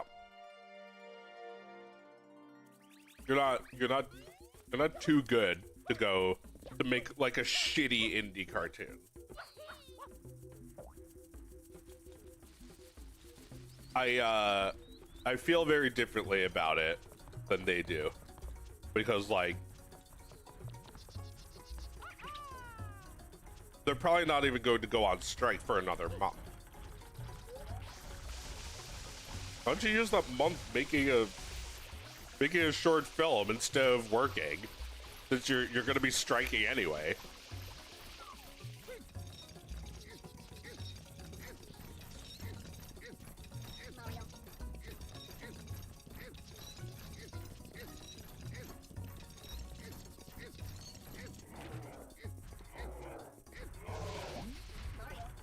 It's practically colonialism to say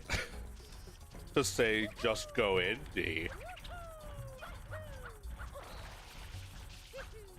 It's literally genocide to tell me to just go indie.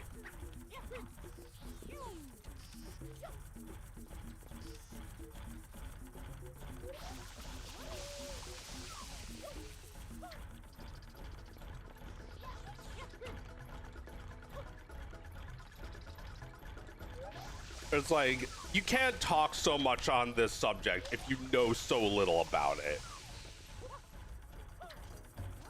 Like, what the fuck is that? It's like colonialism.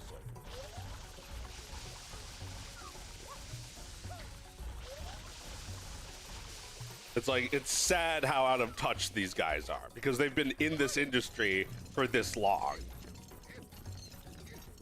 They're completely out of touch with audience.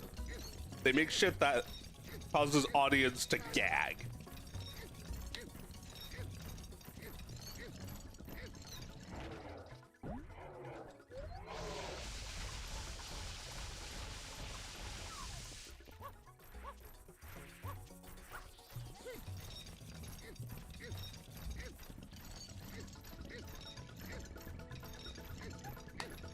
And if you criticize it, even you know,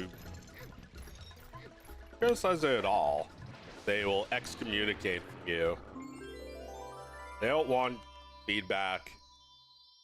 They want people to fall in line. They want people to, you know, the workers are they're not evil people, but they're living in an evil system, and it's making them as evil as the CEOs.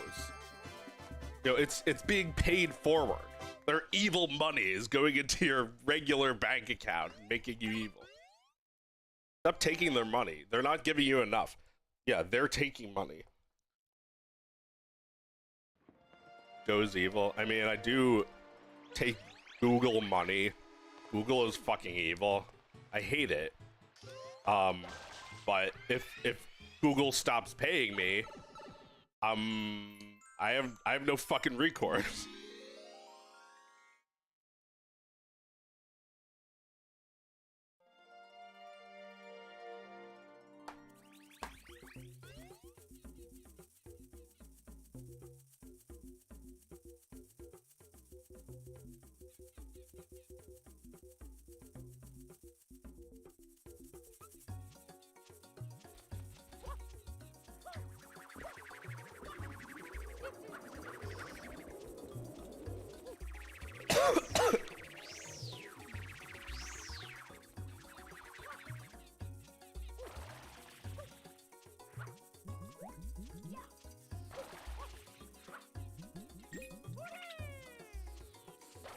Also, Has-Been Hotel is not indie.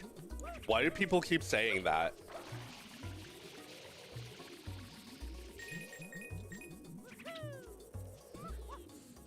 Even the pilot, that shit wasn't indie.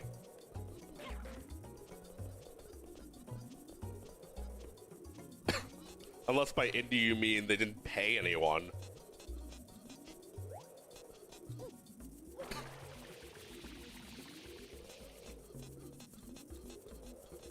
I don't like that sound effect. Problem solved.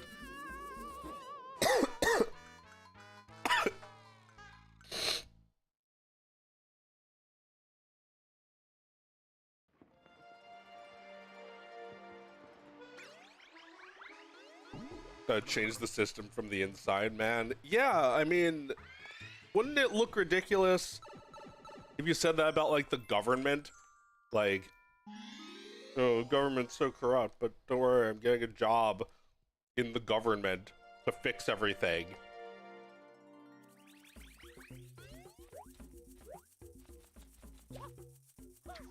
You know, like...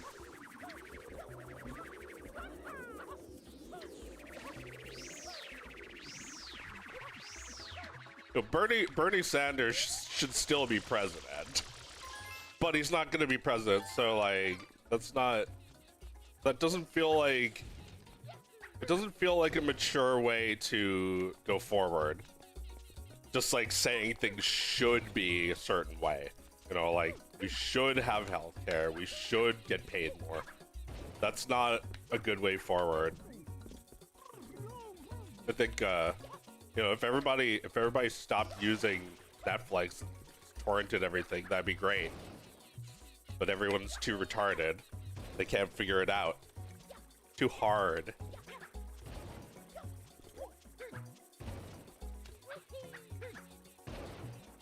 It's scammy shit. I hate Netflix. I hate all these stupid subscriptions. You know, the only one I have anymore is YouTube Premium. Get ad-free on every YouTube video. Never see a fucking ad again. And yeah, maybe there's a plugin that blocks it, but if you pay the $10, then people still get paid. And I'm people, so unfortunately YouTube Premium revenue is not very good because it doesn't get a whole lot of views. Like, not that many people are subscribed. Netflix is dumb. They cancel good shows and make more seasons for bad shows like Big Mouth. I don't want more seasons of Big Mouth. Yeah, but they make decisions on data, not on humans. So like, people shouldn't be panicking that AI will take over. They should be panicking that it did 10 years ago when it started making Netflix shit. It started deciding what shows exist on Netflix.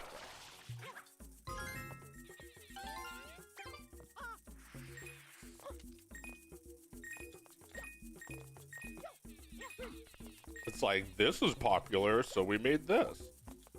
You know, Disney Plus is now doing that. Years later, they eventually got on board with that. Sound. Am I making a noise? Yeah, I think I'm banging my controller too loud. Alright.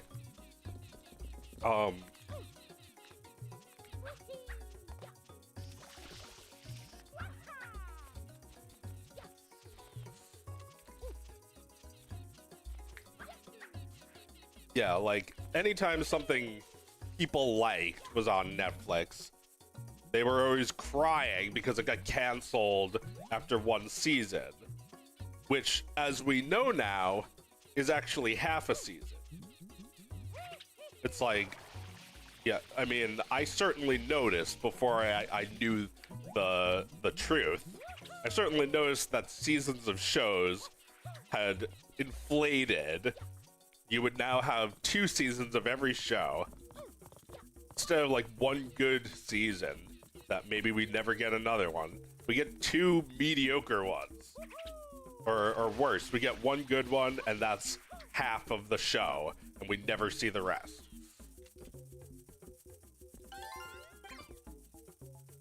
I mean, I'm not speaking from experience. I've never had that happen to me. I'm just saying I've heard from other people that there were shows on Netflix that they actually liked and they didn't last long. And you know what? That's also nothing new. Television did this shit all the time. Fucking sucks. Like, you know, Family Guy was one of those shows.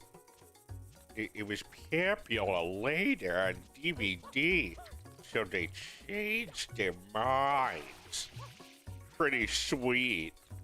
Right, like, I feel like rallying and striking for someone as disgusting as David Zaslav to do the right thing is like, it's like letting Fox pick up your show again after they canceled it. Like, why would you want to work with them? Because they own it? Did they own it? Well, I don't remember.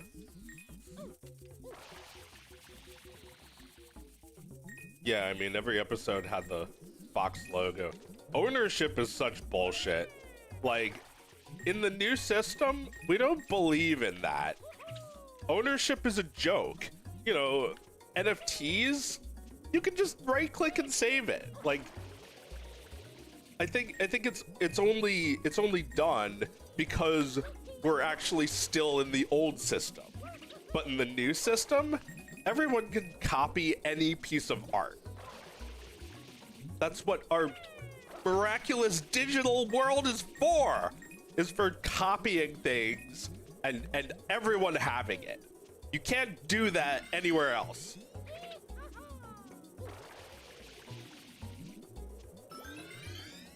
So, just like this game, which I bought, and I pirated. I don't feel bad because I bought it twice. Or, you know, I guess my mom bought it the first time. And fuck you. I don't know. This is how I can play this on my computer without having to do a whole song and dance with 20-year-old hardware. Or using the fucking Switch version.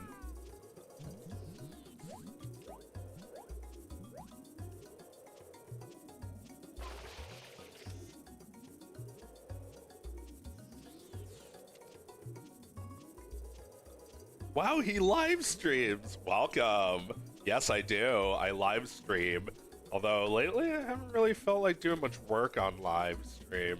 I've been like doing this, playing Mario. And I'm just like not even sure what I'm doing the whole time. Like being brainless. Dying. Fun. Oh no.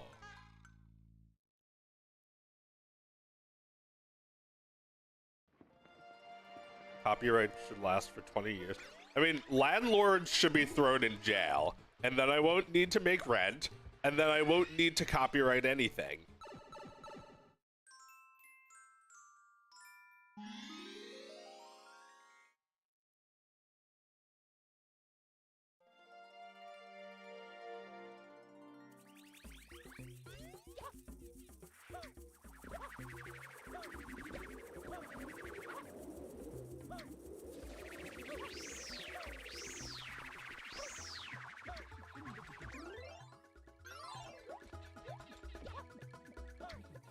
Well, yeah, like, when you say something stupid, people copy that infinity times. When a movie comes out, everyone should just fucking get it. You know how we get non-stop political bullshit on our phones? Why not just give me free movie tickets? It'll get me to buy some popcorn. Everything is so profit driven. It's stupid. This game? You pretended you didn't even know this game for 20 years. Now you're trying to sell it again? Bastards! Let people steal it for free. Stop being such cunts. Dead.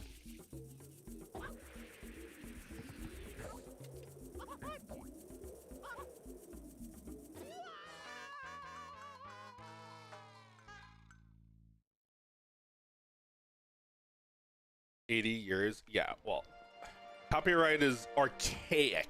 We don't need that shit. Everyone is going to steal everything anyway, and we should let them. Why do we need copyright? Just throw all the landlords in jail, throw all the CEOs in jail, and we won't need to worry about that shit.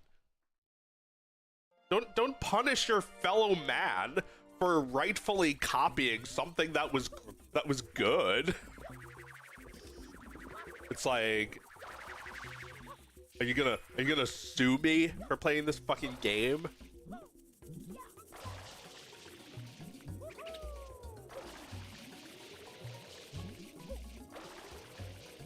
It shouldn't have meaning, how I feel. YouTube, you know, I've been making a living doing YouTube shit, but it shouldn't exist. All my videos should be ad-free. I don't want ads on them. I just do it for... I do it for money, but I don't really like it.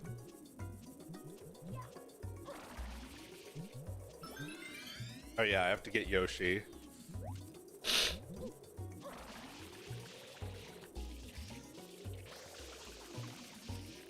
Like, even, you know, take ads out, I still don't like YouTube. The video should be on every website. It should be all over the internet. I shouldn't have to keep it on YouTube just so I can monetize it, just so I can make people come to the place where it's monetized. It's like, it's a video. I'm not setting a fucking trap. And these, you know, these stupid sites became so profitable that they're able to rewrite all the laws, and now the internet is fucking bland soup. Like, everyone should just steal everything and repost it. That would be a healthy environment. Steal everything of value, post it for free, because it's not really stealing, and it shouldn't be illegal. And in fact, sites like YouTube got their start by being a big fucking pirate bay.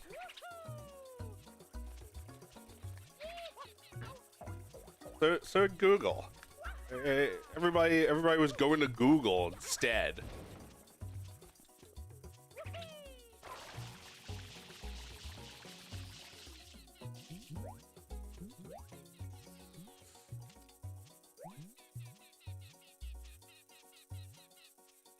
One of the reasons pirating exists is because people can't really access it. Well, yeah, this game was not accessible for a long time on any of the recent consoles. You could play it on the Wii, but there was like, you know, they released this in 2020, in 2002, and they released it in like 2020 again. So for 18 years, you couldn't buy this game, except on eBay. Like, what's the point of that even? Like, just download it. It's data. It should all be free. If you know, if my art is free to train an AI shit on, then so should everything else. Nintendo is fucking gay. They shut down like some Zophar's domain or whatever. Oh, Vim's Lair, that's it. Yeah, they shut down Vim's Lair. It's like a ROM site that's been there since forever, since like I was a kid, since the 90s.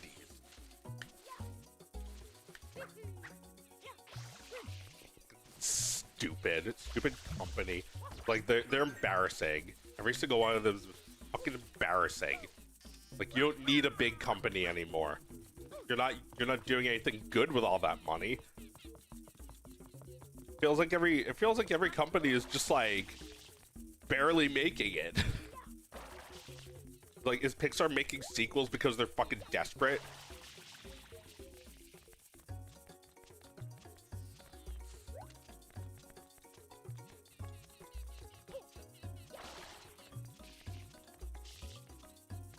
Well, you know, I was a little desperate when I made the Dog of Wisdom music video, and it didn't actually turn into millions of views, so I'm not gonna be desperate anymore.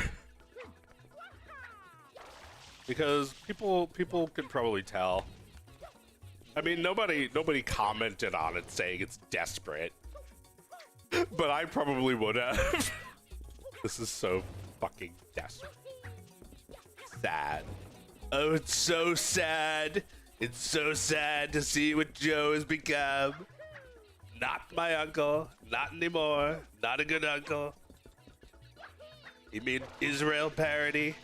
We didn't understand the jokes. They weren't funny because we didn't get them. He's clearly lost his mind. Not good. He's not making good things anymore. He's only making shit posts. He only makes shit posts. He doesn't make any Frumple. He doesn't make Dog. He doesn't do Blonic anymore. Well, yeah, I mean, I'm probably not gonna bring back Blonic. I liked Israel parody. Well, yeah, it was funny. Only Donald Trump and other people who've probably like been hammered in the head too many times don't understand it. People who've been dropped too many times as a baby, those people don't understand it. You can always tell it's them. They're the people who like come into your stream and just say what? No punctuation. There are people who comment that shit on YouTube. I like the unhinged aspect of Israel parody. Oh yeah, I was pretty mad.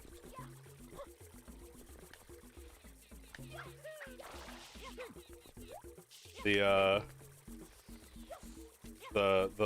one with Marge and Lisa is undeniable. That one's funny. That one has a lot of views. That one has like more views than all the others. The Simpsons cares about Ukraine. It's a perfect video, like from the beginning to the end. The Simpsons cares about Ukraine and not the Simpsons care about Ukraine. I hate them. They're stupid. They did that shit with Puerto Rico when like Puerto Rico had the hurricane. They did like a skit making fun of Trump and then had like then they had like a sad message at the end saying that Puerto Rico still doesn't have electricity.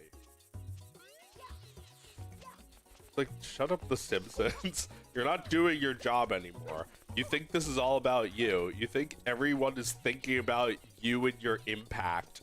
Nobody gives a shit. Over here. Yeah, impact. Yeah, Impson. The Impsons.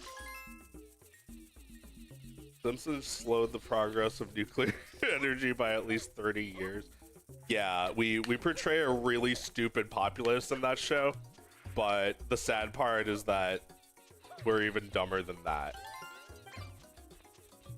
Go on TikTok or whatever, you see stupidest shit. Stupidest, most embarrassing people in the world who would not even qualify as Simpsons characters because they're too stupid and embarrassing.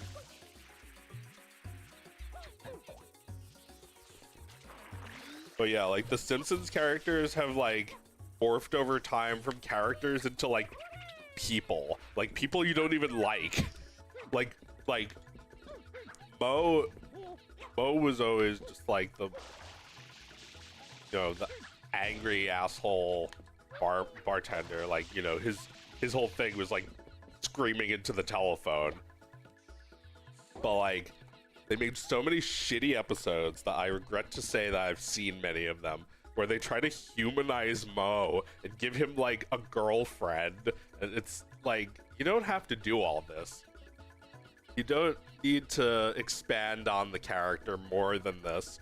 It's okay if a side character like Mo is not like, well, I don't know, like then you have people seeing like, how come the world is so cruel to Mo? It's like, how come nobody's saying that about Mole Man? Like, it was funny. It's like you start seeing them more as people and you want them to succeed or something. I mean, I guess there was always a little of that in the show, but I don't want Mo to get a girlfriend. That's fine. I mean, you know, there are story ideas here, but like,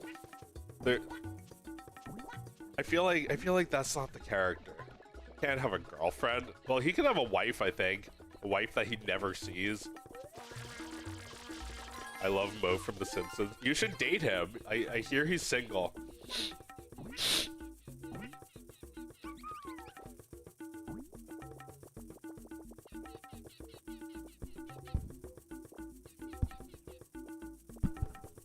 Modern SpongeBob sucks. Yeah, you say that every time I do a stream. Those people should work for me. And work on FrumpleQuest instead. This is what you want. You have a passion for making silly cartoons, but you won't admit that SpongeBob is over. And you know, I don't have anything against those people. I just hate SpongeBob. I think it should end. I think the creator died, and that's a good enough reason for a show to end. Like, I think give it a little bit of dignity, or at least draw a big line between the old shit and the new content. Like all in all, SpongeBob. Then you know they did. Maybe they were thinking that because they were like, let's do spin-offs. But like that just makes them look like completely creatively bankrupt. Modern SpongeBob is fun. I like the wacky faces. Well, you know, to each his own, to dog the bone. I think SpongeBob was a subtle and nuanced show. So it didn't, well, I don't know. I guess it also was made in 2000, and the things that were being experimented with then are not the same things that you'd experiment with now.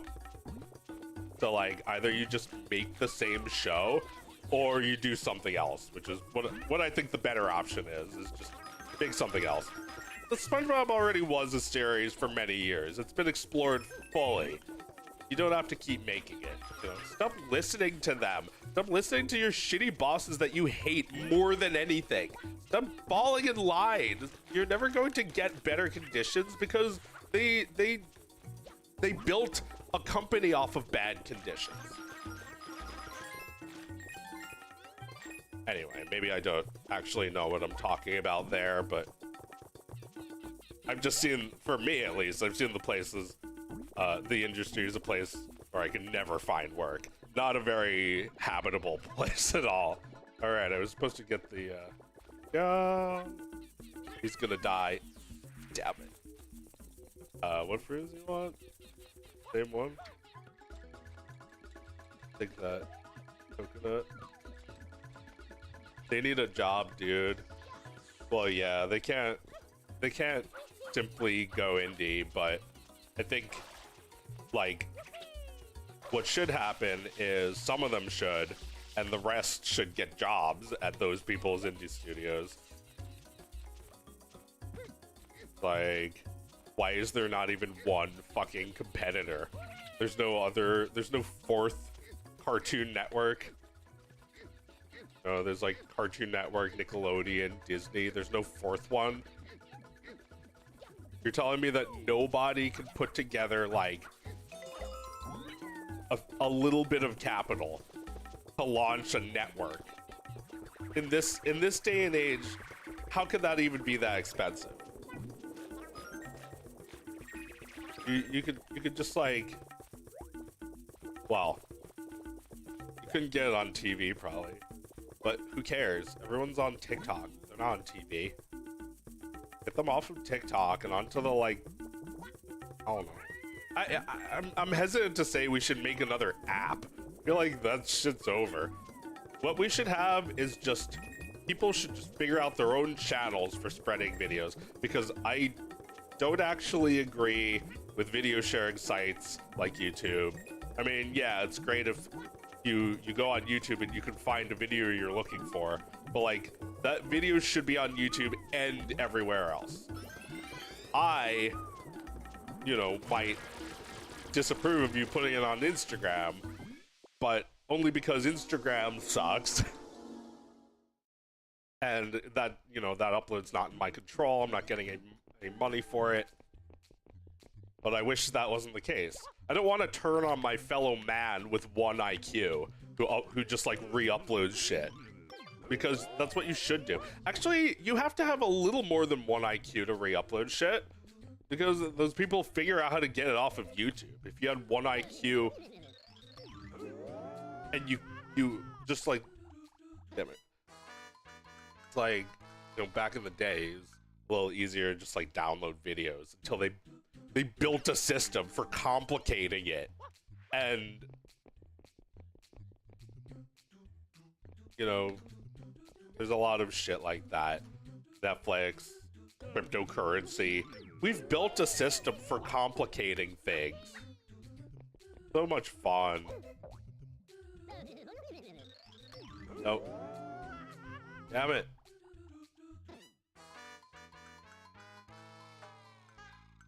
Built a GameCube. They need to bring back dueling? Maybe. I'm a cuckster. Oh my god. Yeah. Yeah. Yeah, you would get cucked by this guy.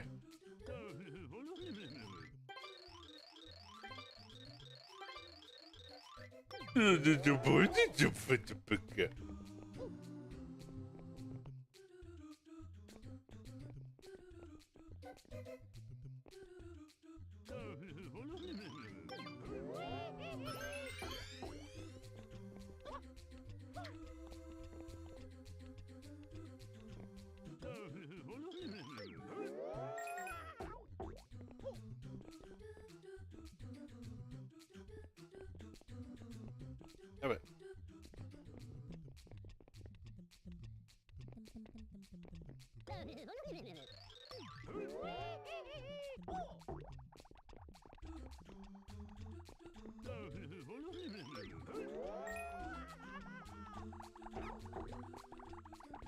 Okay, you can control it a little bit. Oh!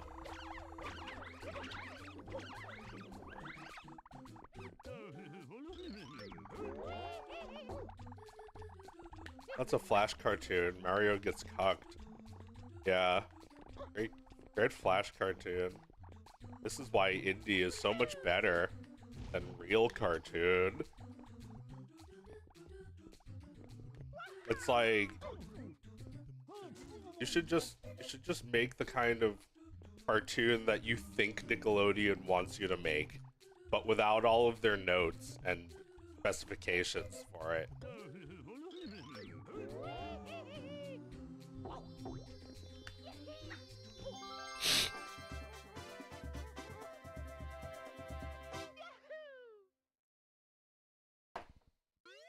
Yeah, I mean,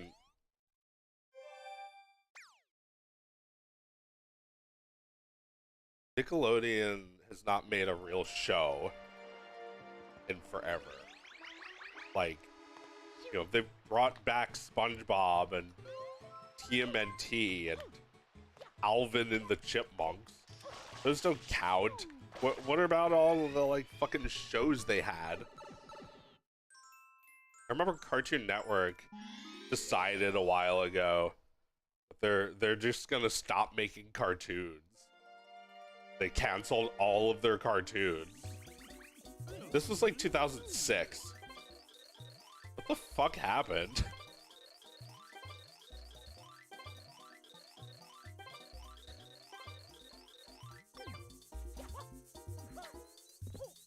Last Nick show I watched was Harvey Beaks. Yeah, that was I'll go now.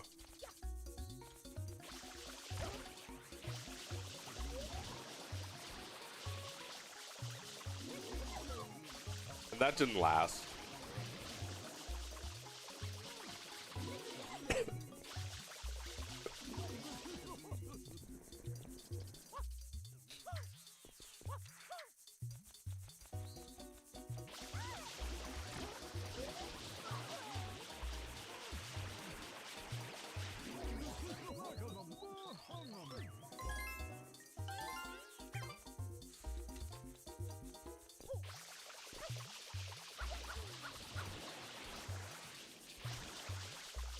Indie animators didn't want to work with Netflix because Netflix wanted to cancel all the shows. It had a lot of rules.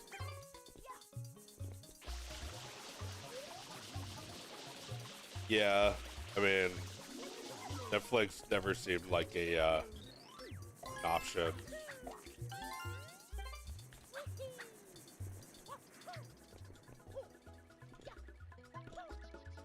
Like, what do they know? They don't know shit about making anything good. Nobody does. Nobody with any money does. Like, stop demanding more money. Money isn't gonna solve this. I mean, yeah, we all deserve more. I'm currently, I am suffering. I'm not just struggling, I'm suffering. But like, I don't think that, I don't think that like complaining is going to do it this time.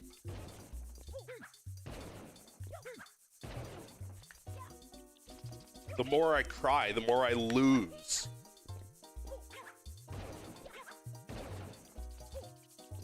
What am I doing?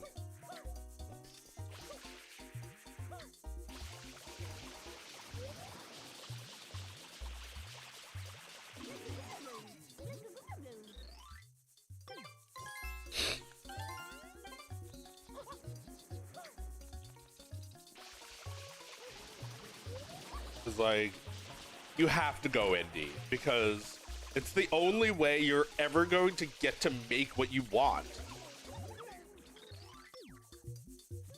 Like, when in any studio you're going to really get to like express yourself. Maybe Leica, they're making a new movie. Maybe Leica. Oh, that was the last one.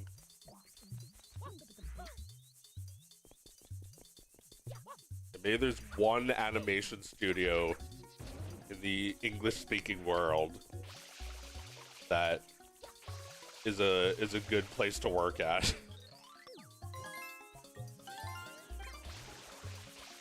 And even that, I'm sure, is plenty of work and could be unrewarding.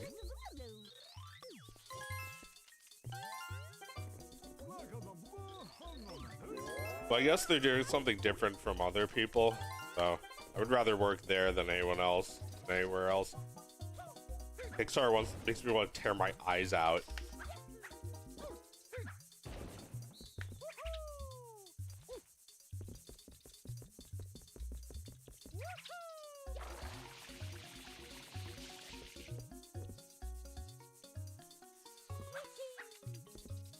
Indie games are better than AAA these days. There's some good AAA and AA, but I just find indie games to be better sometimes. Yeah, because everything's not like overthought. People are making things with their instincts. They're not putting way too much into a single drawing. They're getting past it to the next thing they have to do.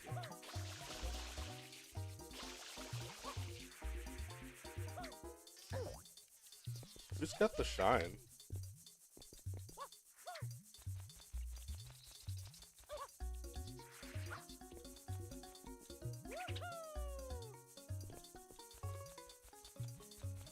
Indie games aren't monetized in gross ways. Yeah, well, they don't even need that much money.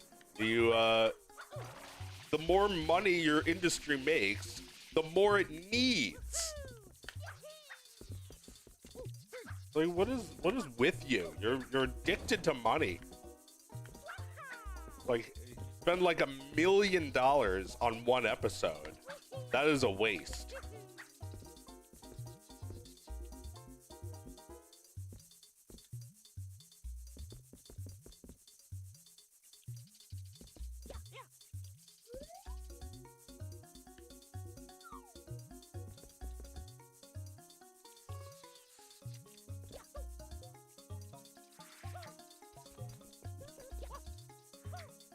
Give Joe $1 million and see what happens. Yeah, give that money to me. Seriously. It's like, I hear these ridiculous amounts of money being spent on animation. It's like, give that to me. Bitch,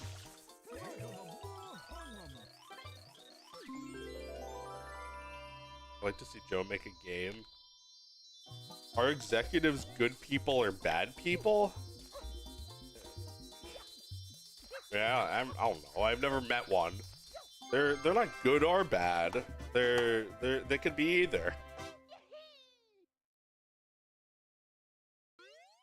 You know, like they could be a little of both. You know, Walt Disney's piece of shit, but he got a lot done.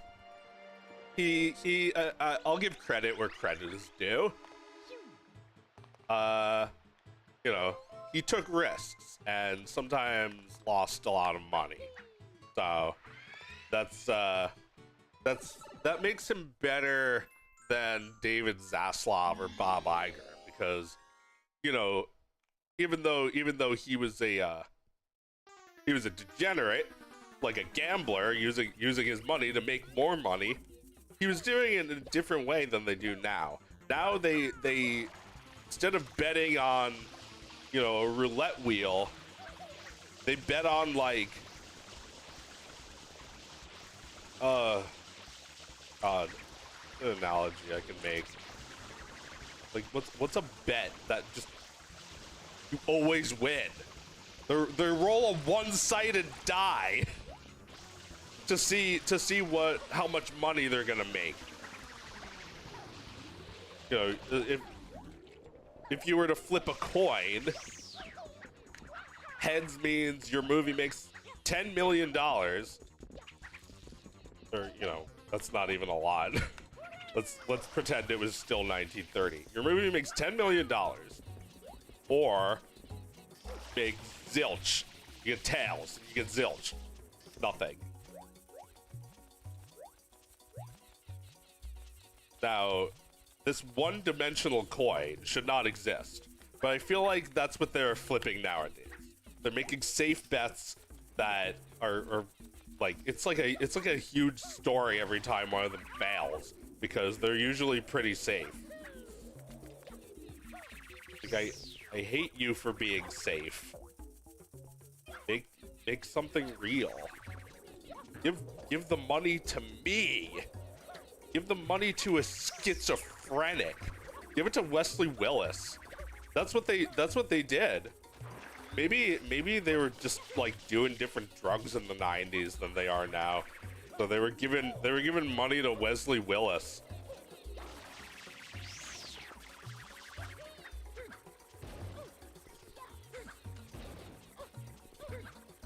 I mean, I guess we probably have some versions of him today. People who just make like terrible music that you can't stop singing.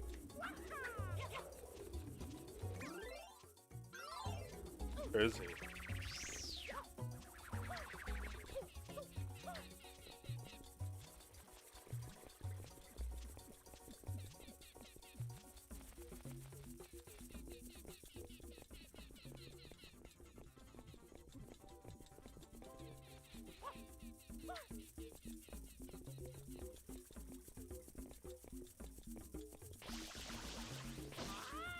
Alright, what are people arguing about? Animators versus writers? Yeah, they should be the same person. Well, I mean, a storyboard artist? Give me a break. It's like, yeah, no shit, you're gonna have to do more than just storyboards. Like, on what project would you be able to just do the storyboards on, not write any of it, just the storyboards? Like these are TV cartoons. The budgets were always low.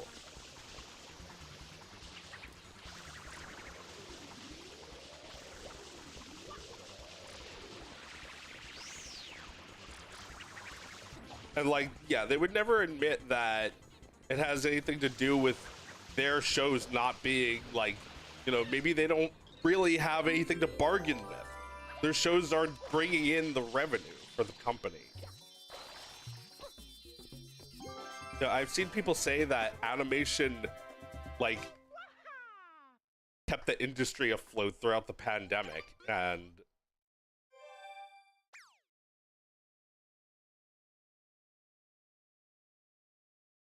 it's like, you have to make your own shows. if you want to make something that's really remarkable. You have to not be told when you can make shit.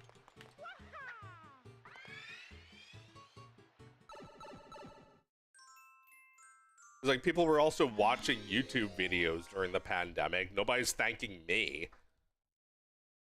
Did they ever thank? Wait, be like the Trump voice. But did they ever thank me for saving animation? Not once. Not once. I'm not saving animation. Nobody's saving animation. You're saving animation by making animation. It doesn't matter how shitty it is. Put your pride aside. I feel like people in the industry are too proud to make something that looks cheap. Like, how do you think I feel?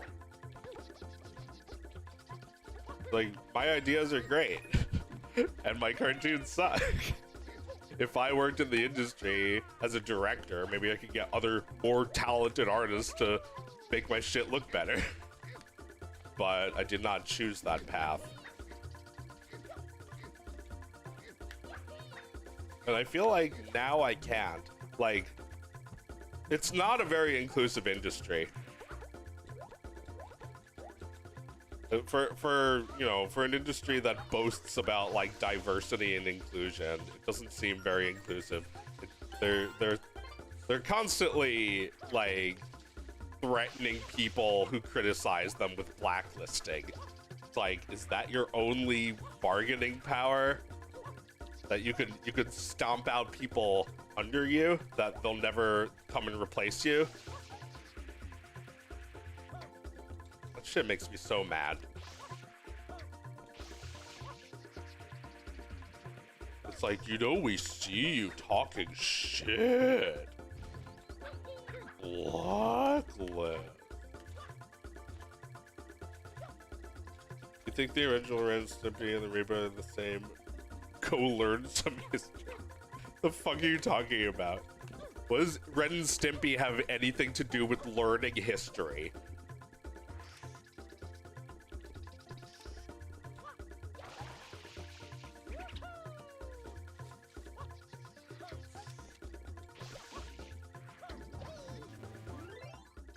Oh, right. Break coins. Why are we talking about Rens? I mean, there's someone in the chat who brings it up all the time. You don't have to actually talk about it with them.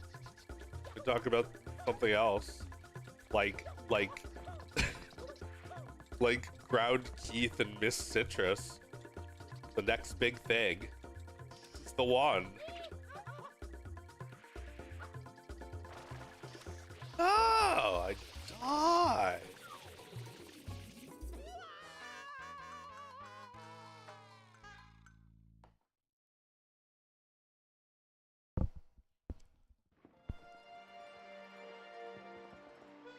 We could talk about growing around. No! I mean, that is pretty funny. Growing around. I mean, yeah, like, that's actually a good example of someone who is not an indie animator but wanted to become one, and the amount of out of touch they were was humorous. Like, he asked for $300,000. Like, he might as well have asked for 300 million. $1 million. That's you. That's the guy. That's you. That's what we see. Is just like ridiculous. Just utterly silly. You don't need $300,000 for a pilot. Do you know anything? You know how long it would take you to animate yourself? Like a year. You know how much money you need? Less. Would it be nice to have that much money? Sure. You can make it a lot faster, pay other people. But this is out in the stratosphere. These are very high expectations. And as you might have guessed, or remembered, the Kickstarter did not succeed. It fell very short of its goal, which is probably a good thing because I think he didn't really know what he was doing. Which, hey, I won't fault him for that. He at least, tried something. He got some people to pledge to it. He managed to get an artist to do the art for it, and I mean, it was a little amateurish, but not bad.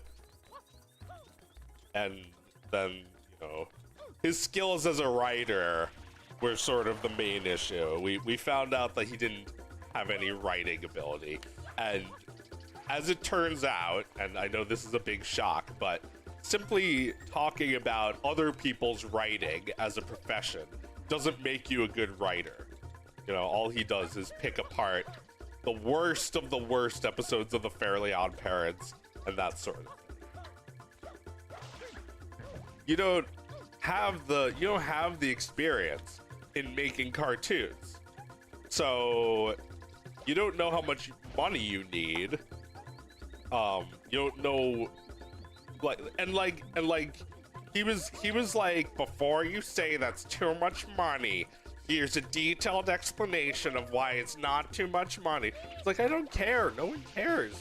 Like, you think they trust you with that money? It's too much fucking money. You don't get that. Yeah, of course there are things with $300,000 budgets. And that's low. That's low, actually. Like, you sound like Mr. Enter.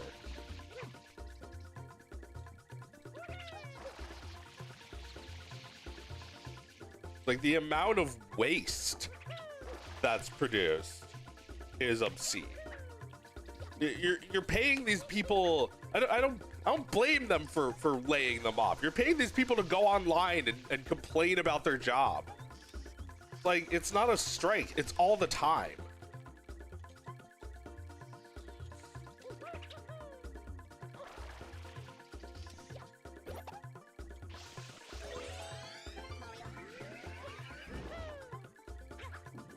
And these companies only make formulaic garbage.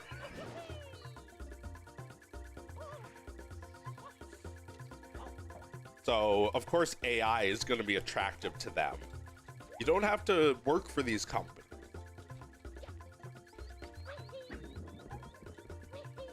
Why would you get a job for some asshole studio? That's my Ralph Bakshi wisdom of the day. Why would you want to work for some asshole studio? I'm not speaking from a high and mighty position.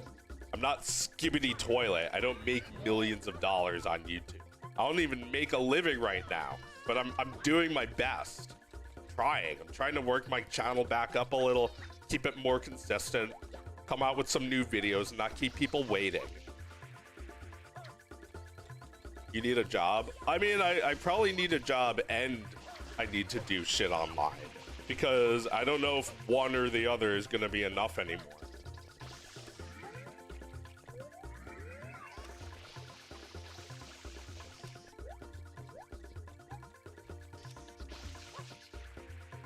Yeah, I mean, I probably would make more money on YouTube than a job thing, but it on the other hand, it's like if you're making nothing on YouTube, then you die.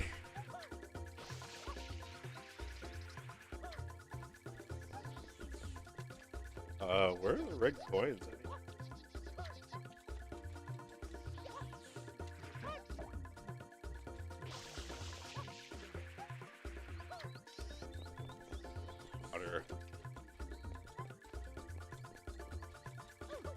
Just take your time on the videos, unlike the companies. Well, yeah, that's a good point. Nothing I make is rushed. Although Frumpful Quest is cheap, but it's not rushed.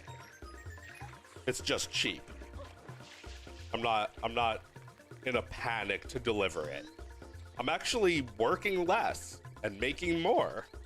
It's actually nice. This is what animation workers are demanding. And I don't blame them. There's clearly a issue with management. They don't know how to keep the company going themselves. They only know how to generate like bullshit money, like tax write-offs. Like, you know, they cancel a movie so they don't have to pay royalties to anyone who worked on it. And they get money for some reason. Like, I'm not going to live in this system. I'm going to make cartoons that only take a few days to make, and no one is going to tell me that's not enough. Well, I guess it's the opposite, where like everything feels like it's rushed. Like, there was like 3 seasons of everything, like before you even hear about it. That seems rushed to me.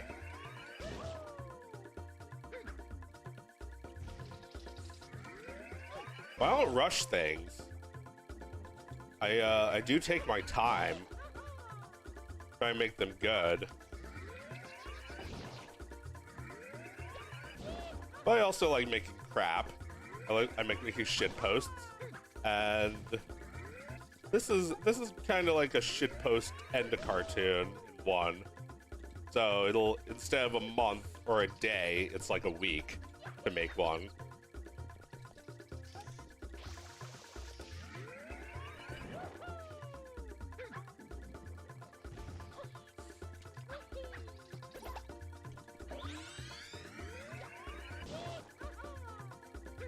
I love how the cannon in FrumbleQuest moved in perspective. I knew you'd like that.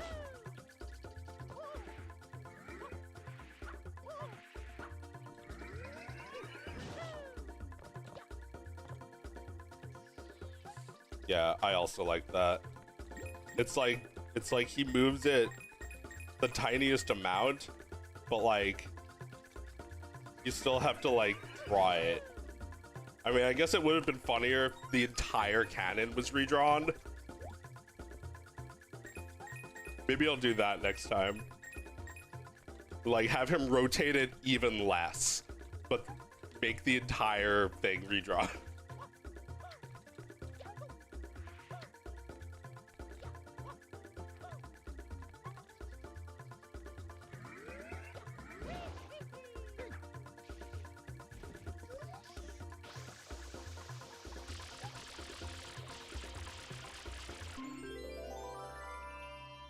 Oh, this was a shine. Sure.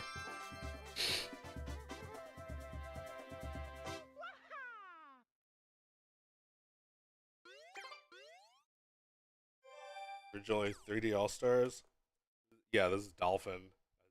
It just said. Oh yeah, the original one by far. Like the 4x3. Stop trying to improve everything with HD and widescreen. Just let it be 20 years old.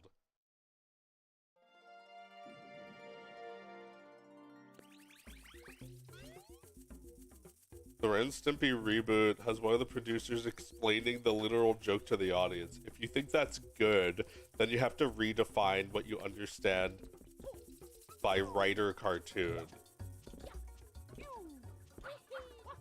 You have been arguing for like the past hour.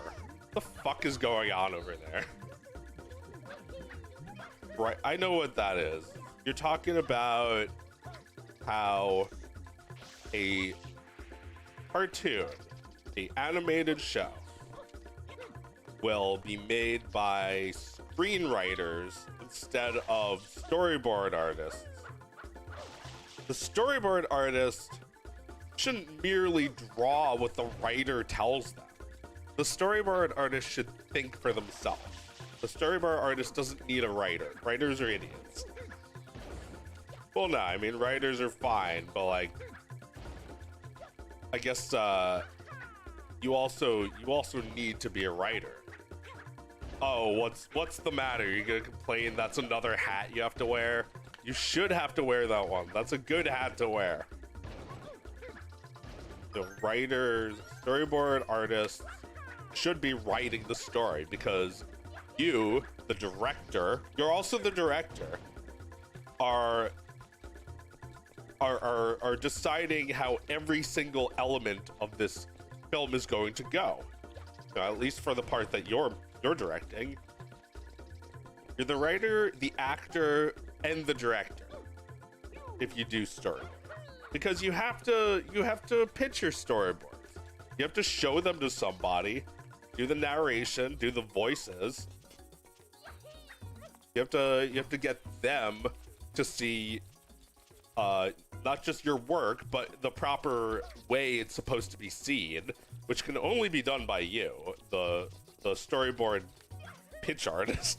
You know what I mean? Like, you have to pitch your own storyboard, or else people aren't gonna know what's even going on now. But like, I feel like that's just waste to have a writer and a story.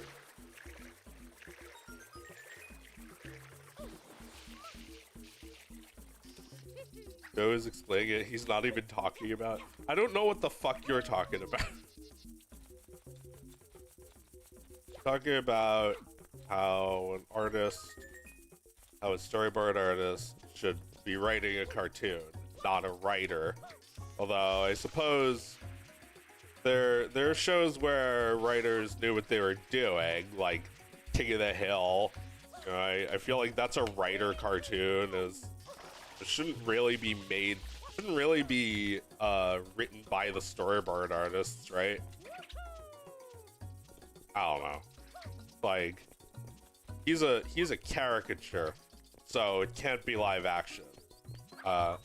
You could say it could be live action, but I don't think so. I think King of the Hill had to be a cartoon.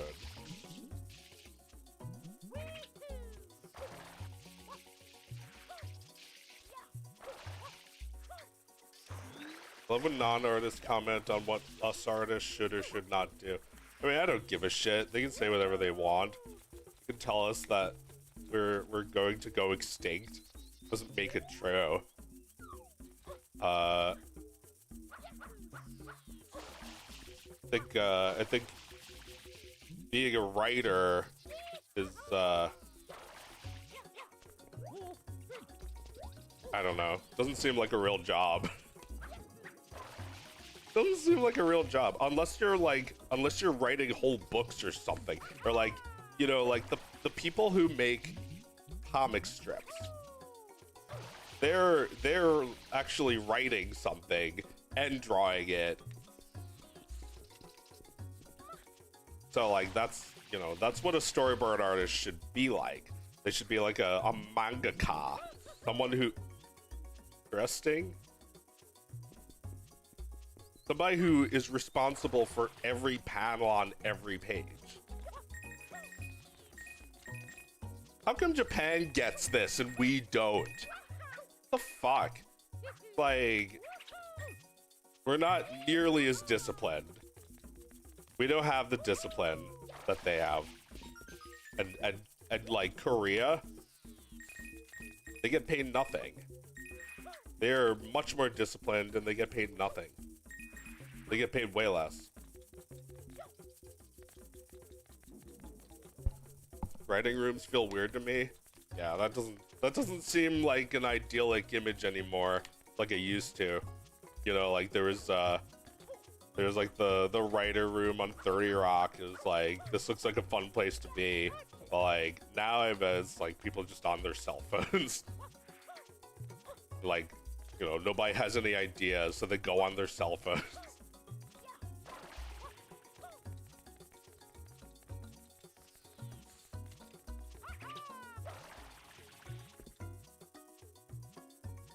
I can really appreciate the idea of a writing room between actual collaborators, but not an executive locking me in the room with some other assholes like monkeys with a typewriter. It took something fun and made it mandatory.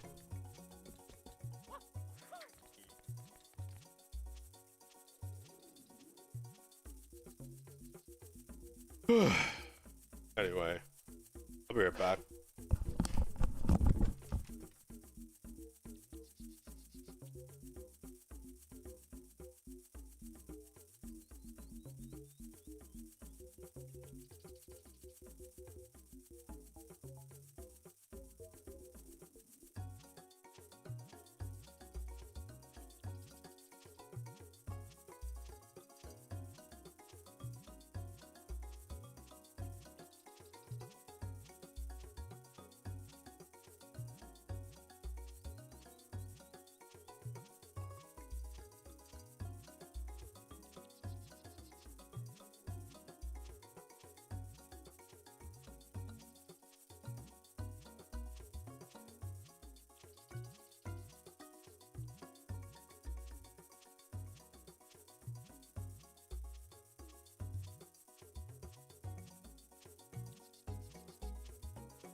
Stop trying to bring back Ren and Stimpy.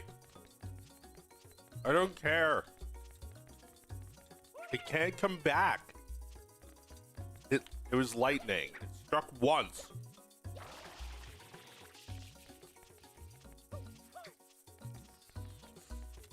And it was there at the right time. I mean, it was born in that time.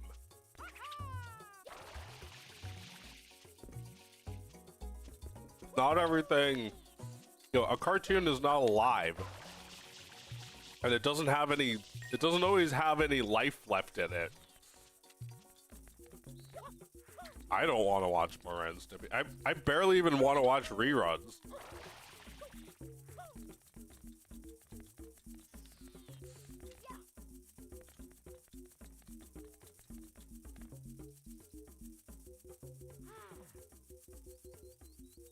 Stop the necromancy of old cartoons. Oh yeah, you see the fucking Proud Family shit? That looks like the undead. Horrible. Never should have been brought back. Give me that money. Stop wasting it. It's like somebody's passion project had to die so that worthless Proud Family reboot could exist. And nobody even remembers it.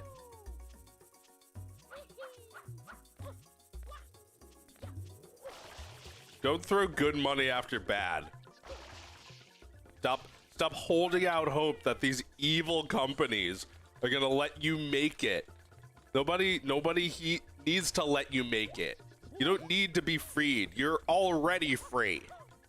You could have started a month ago. The Proud Family is all you'll get. The fucking... We brought it back, and it's worse. Like, how can you work in that industry? And that's like everything. Maybe it's not everything, but it's like everything.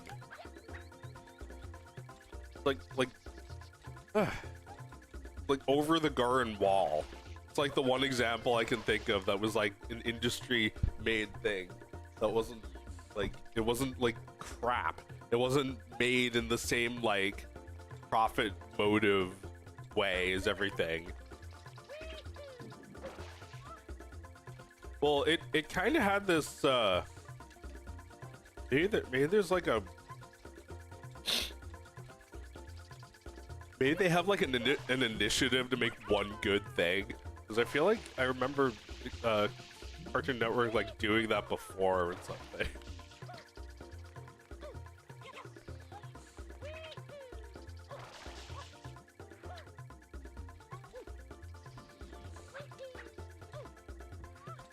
Wubba lubba dub dub. It's back and better than ever. Yeah, wow. Oh wow, they brought back Red Stimpy. Wubba lubba dub dub.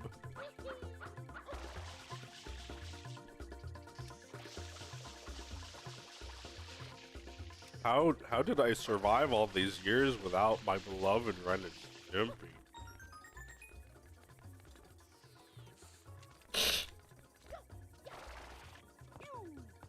Why would you want to bring that back?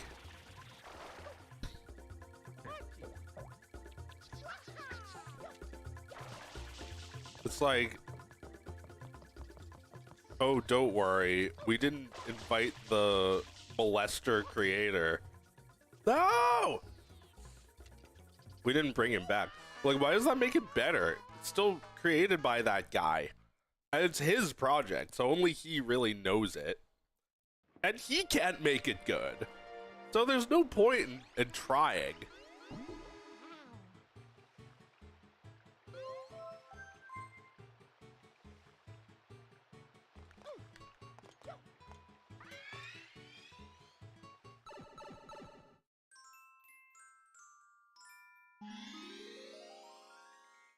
They wanted to work on the Ren and Stimpy reboot for no reason.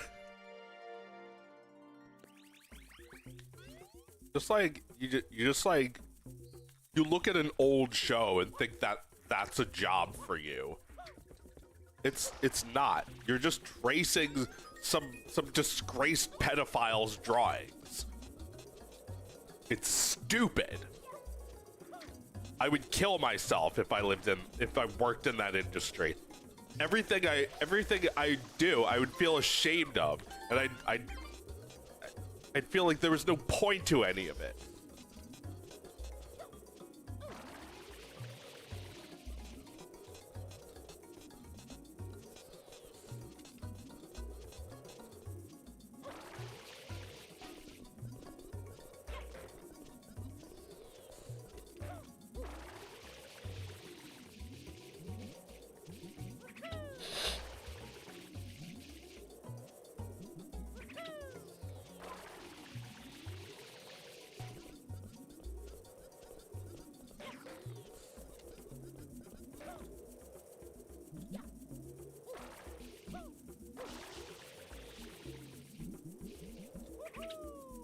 The UVs on these mushrooms.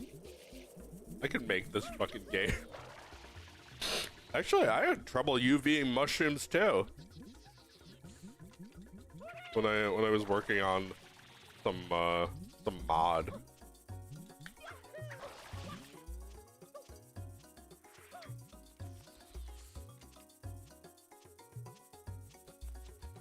All right.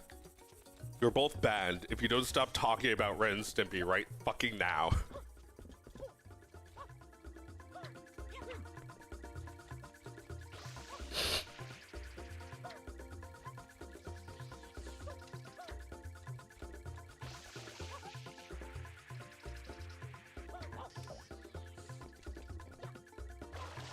I won't talk about. I'm joking. I'm not gonna ban you for talking about Ren and Stimpy. It was just a funny thing to say. Also, I don't need to warn you before I do that.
Said said modern SpongeBob is bad and it's not. You've been brainwashed into thinking that stuff like Looney Tunes is inferior and you'd much rather have artists hate their jobs. What are you talking about? Dude, calm down.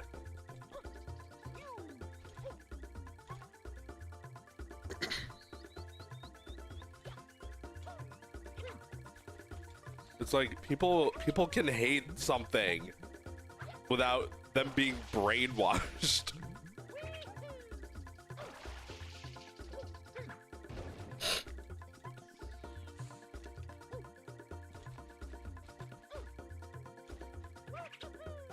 I've seen multiple video essays on why modern SpongeBob sucks. There's fucking mountains of evidence. I don't even need to see any more. I'm good. Done. If you think something sucks, you have the right to stop watching it immediately. Don't let anyone bully you into watching more of something you hate. Like, what the fuck are you saying? Brainwashed?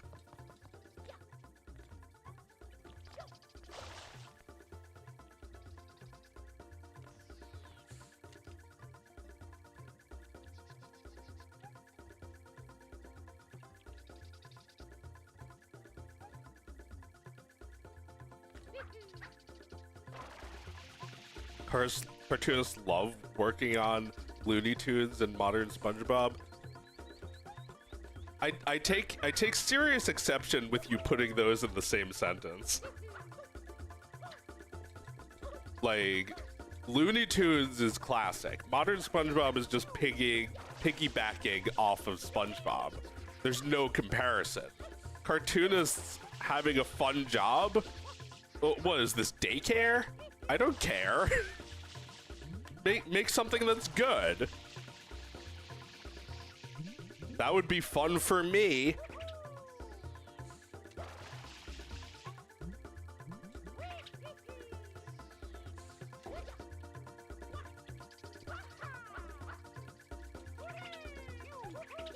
Is that the issue, that they're trying to figure out what would be fun for them and not the audience?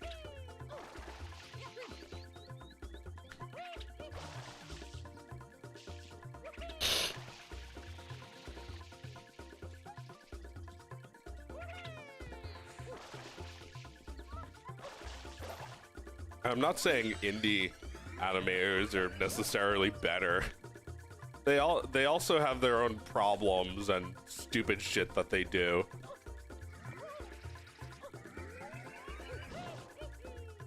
But I feel like indie is still your maybe best and only option.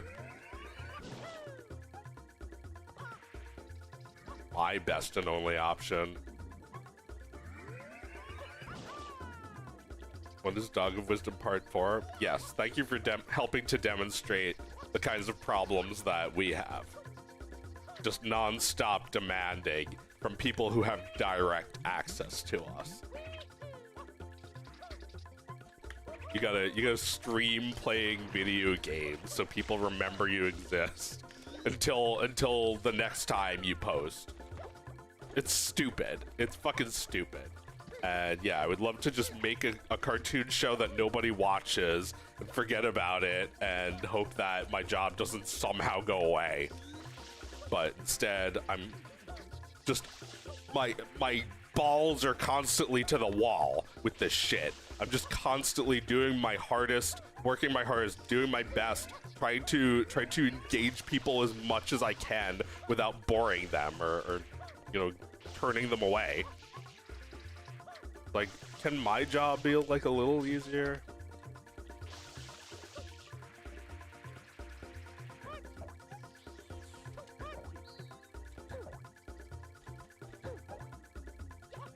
Anyway. Like, the amount of money that they already have in their industry and the amount of money that they believe they deserve. I'm sorry, from my perspective, it's ridiculous. It seems silly. Like,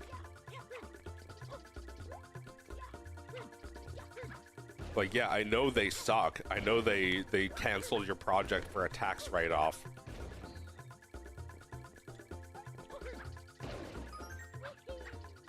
just walk away.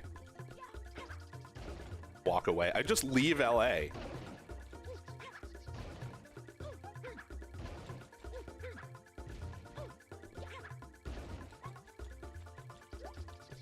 Yeah, that's defeat. But like, I don't know. From my perspective, you were choosing a life of freedom. And freedom fucking sucks. Freedom is sleeping in bugs. Sleeping in dirt with bugs crawling all over you. That's every day of my life. Well, not literally. Figuratively. It used to be my real life when I had fleas. YouTube animator has fleas. It's so sad. I like YouTubers that don't have fleas. Bring back YouTubers without fleas. Alright, I only need 2 more.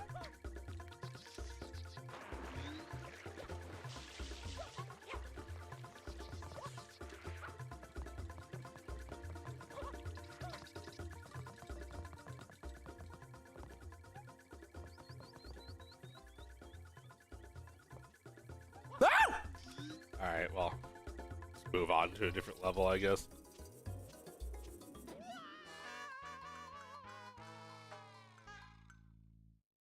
Do people still choose to live in LA? They move there for their job, and then their job disappears, and so do they.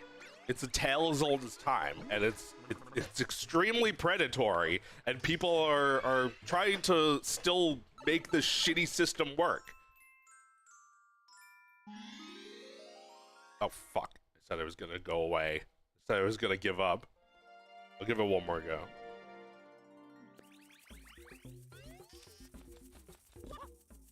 Where are the mods? There's no mods. This is the wilderness, man. You know where you are? You're in the jungle, baby. You're gonna die. Like, yeah, I do think that's what's gonna happen if a lot of them go indie. They're going to be eaten alive by audiences because they've never had to personally engage with them. All their work was filtered through a massive filter.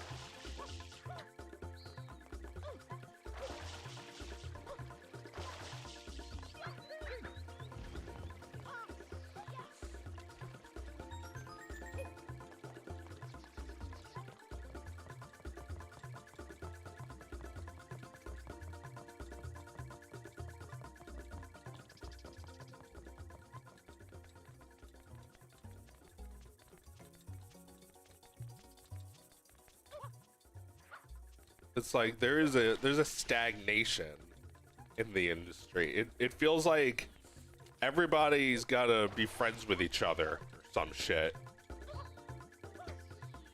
Everyone's friends. Everyone's cool. And if you're not cool, then they throw you out.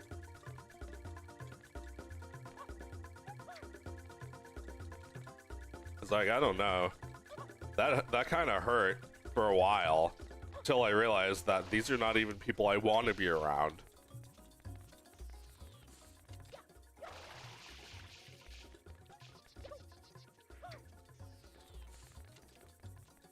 Like, they're never going to have any good shows come out of such a stagnant, incestuous industry.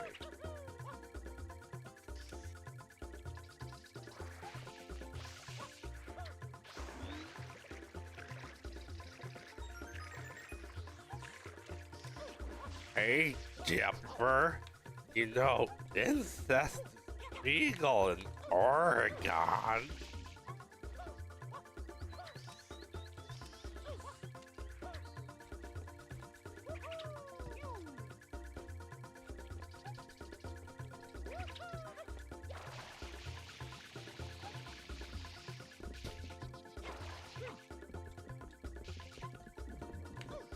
Like, all people want to people think that all are friends. Yeah, like they want to think they're all friends.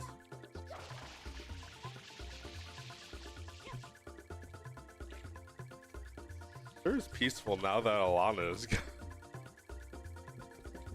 she gone? Cause it's kind of annoying. Just block you and be done with this. Oh, so you just blocked her? Yeah, you don't need to engage someone in conversation for 3 hours if you don't like it. You can just walk away. It doesn't mean they won. You know what they won? Yeah, they actually do win, but you know what they win? Nothing. They win shit on a stick. They win a wet willy in their ear. I don't know. They don't win anything good. You win your time. Your time is gold. Your time is worth more than gold.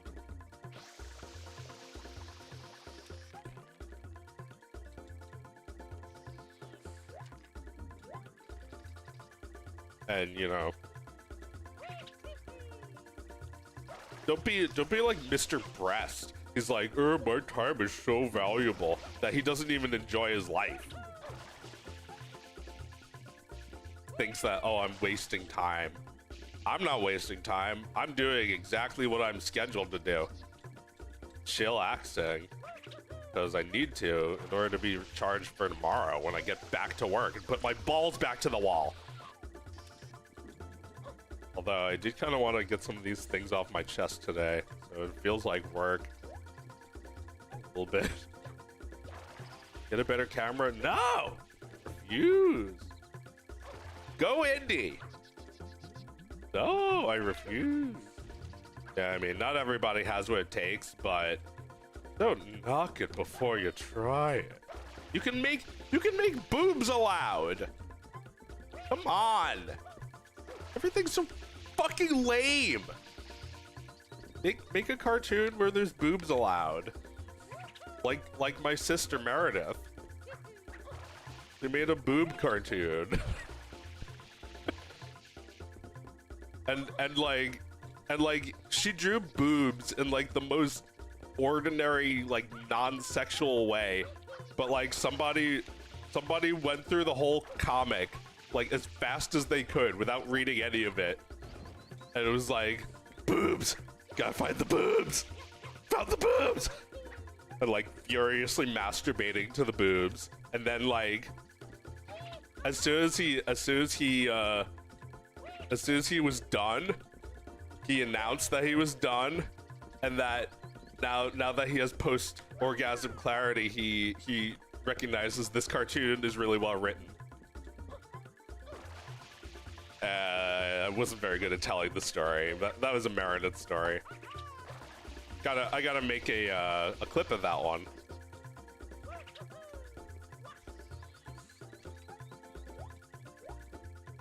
That's why you put the boobs in chapter 1 to hook them early.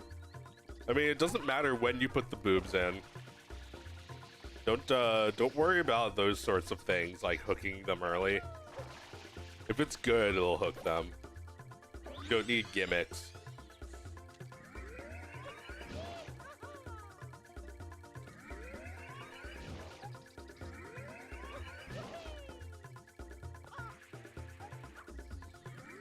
But like, yeah, like, if you put breasts in your cartoon, please refrain from doing it in a gimmicky way, because no one's gonna care. No one's going to be impressed. But it is a little impressive if you just have them there as like, you're not scared to alienate people with it. You know, like Meredith's cartoon is not hentai. There's nothing pornographic about it. But there's boobs allowed. I don't know if she shows like penises or anything, just breasts.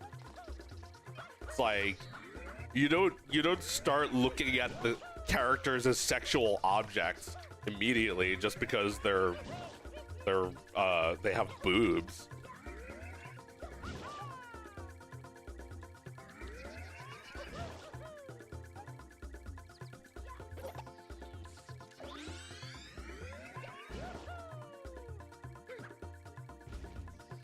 But like that will make something bland if the women are just sexual objects. Bland, you know, I'm all for titties and jugs and whatever you want in your cartoon, but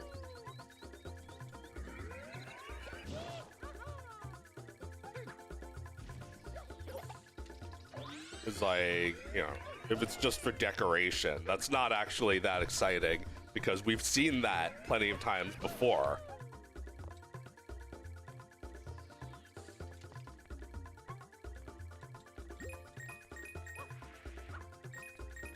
I'm a phlebotomist, which means I get to say what is good and bad boob usage.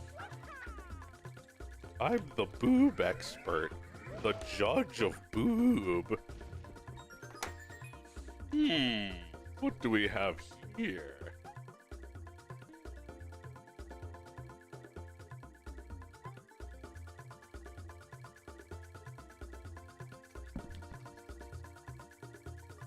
Just like you can only have penis in the baseball episode.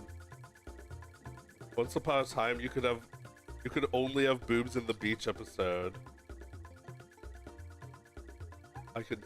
Oh, hello, you're looking at my boobies. I can tell because my boobies are out. What?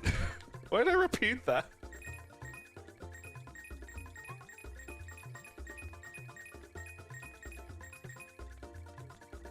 I mean, just like something that is too coy to go full pornography. Instead is just like, yeah, it's a hook, bro. It gets the guy audience interested early on. It's like, whatever. I don't know if I really believe in that. Because I feel like those people who like that shit are going to be looking for more gimmicks.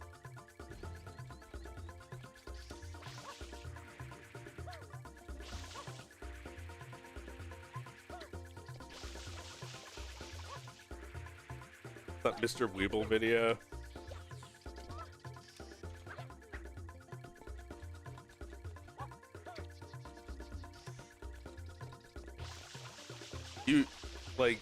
You don't need money to go indie.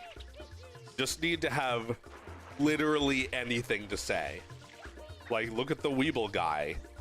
You think Badgers cost $30,000 to make? That's lowballing. Like, they spend like $1 million or like $2 million on a half hour. Like, what? Like, imagine what I could do with that money. I mean, I guess I could also make a half hour of animation, but it would be good animation. It would look like $1 million.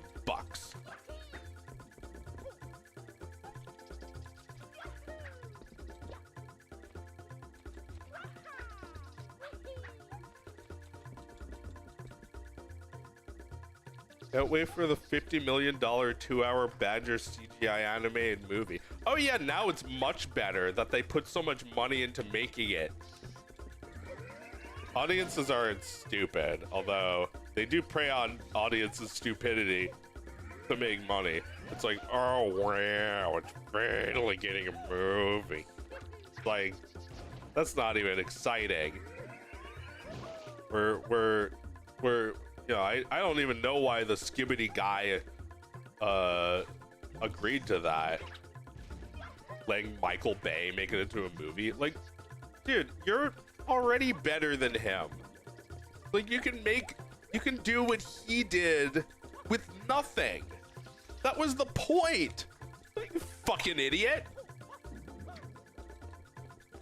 The point was that it was made by one person and it's like made with fucking Gmod assets. What, are you gonna make it all real now? You get Michael Bay's studio to do all that shit from scratch? Boring. I don't care. You shouldn't even do that. Just generate it with AI. It's like Michael Bay Skibbity Toilet. That is a job for AI. Who gives a shit? Like, it's missing the point. Like everything fucking misses the point. Like remember like what was it? Avatar: The Last Airbender, the movie? How shit that was? Like, anytime they try to turn a cartoon into real, it's fucking embarrassing. Lilo and Stitch looks like shit. Looks like Lilo and shit.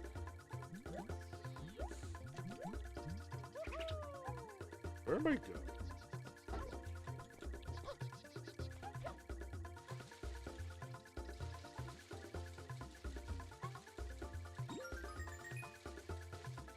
Michael AI. Yeah, Michael Bay. Literally don't need him. You can replace him with AI, but you can't replace the skibbity toilet guy with AI.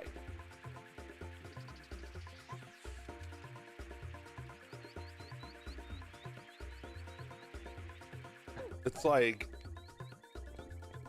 you hear go indie and you take such exception to that because they're asking you to do something remarkable. You're doing something as a remarkable person if you make it big as an indie artist. It's like, you don't see yourself as remarkable, then why are you an artist?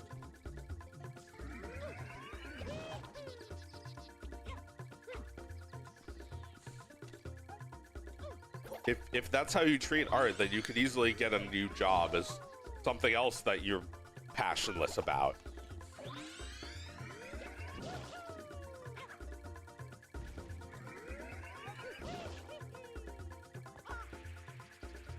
Like, stop subscribing to this idea that money is gonna make anything better. The opposite. Money ruins everything.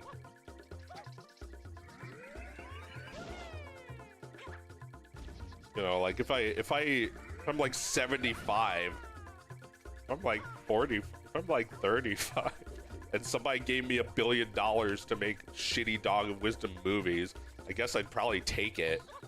But like, be really disappointed in humanity. I think that's really missing the point. Don't make Michael Bay make it. It's not made with love anymore. Like, who actually cares? Everything indie is made with love. Everything industry is made with profit in mind. So yeah, I do strongly disagree with a lot of those people. I'm thinking a lot about Kyle Carrozza now because I'm making a cartoon that looks like he came up with it. Right? Like, doesn't FrumpleQuest look like one of Kyle Carrozza's shitty pitches? It's like, this is the one, the cartoon. It's like, you're not actually gonna make anything beyond the pitch. You just want to collect a big sack of money so you can, you know, move on to your next grift. This was a guy who abused the shit out of his employees.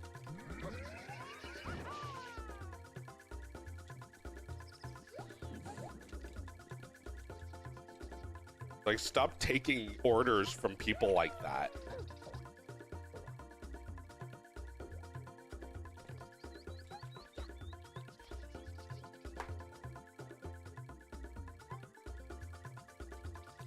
Smiling Friends has indie soul. Nah, I don't think so. I think it has Adult Swim soul, but it's not an indie show. It doesn't have anything indie about it. Adult Swim isn't a terrible thing to be, but it's not. It doesn't have indie soul.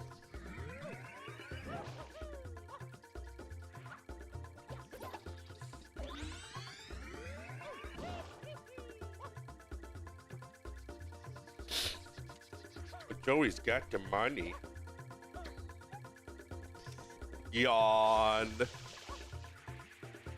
You can make shit online too.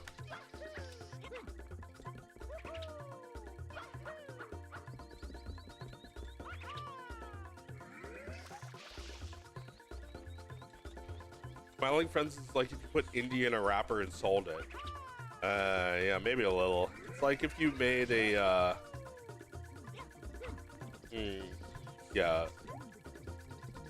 It's like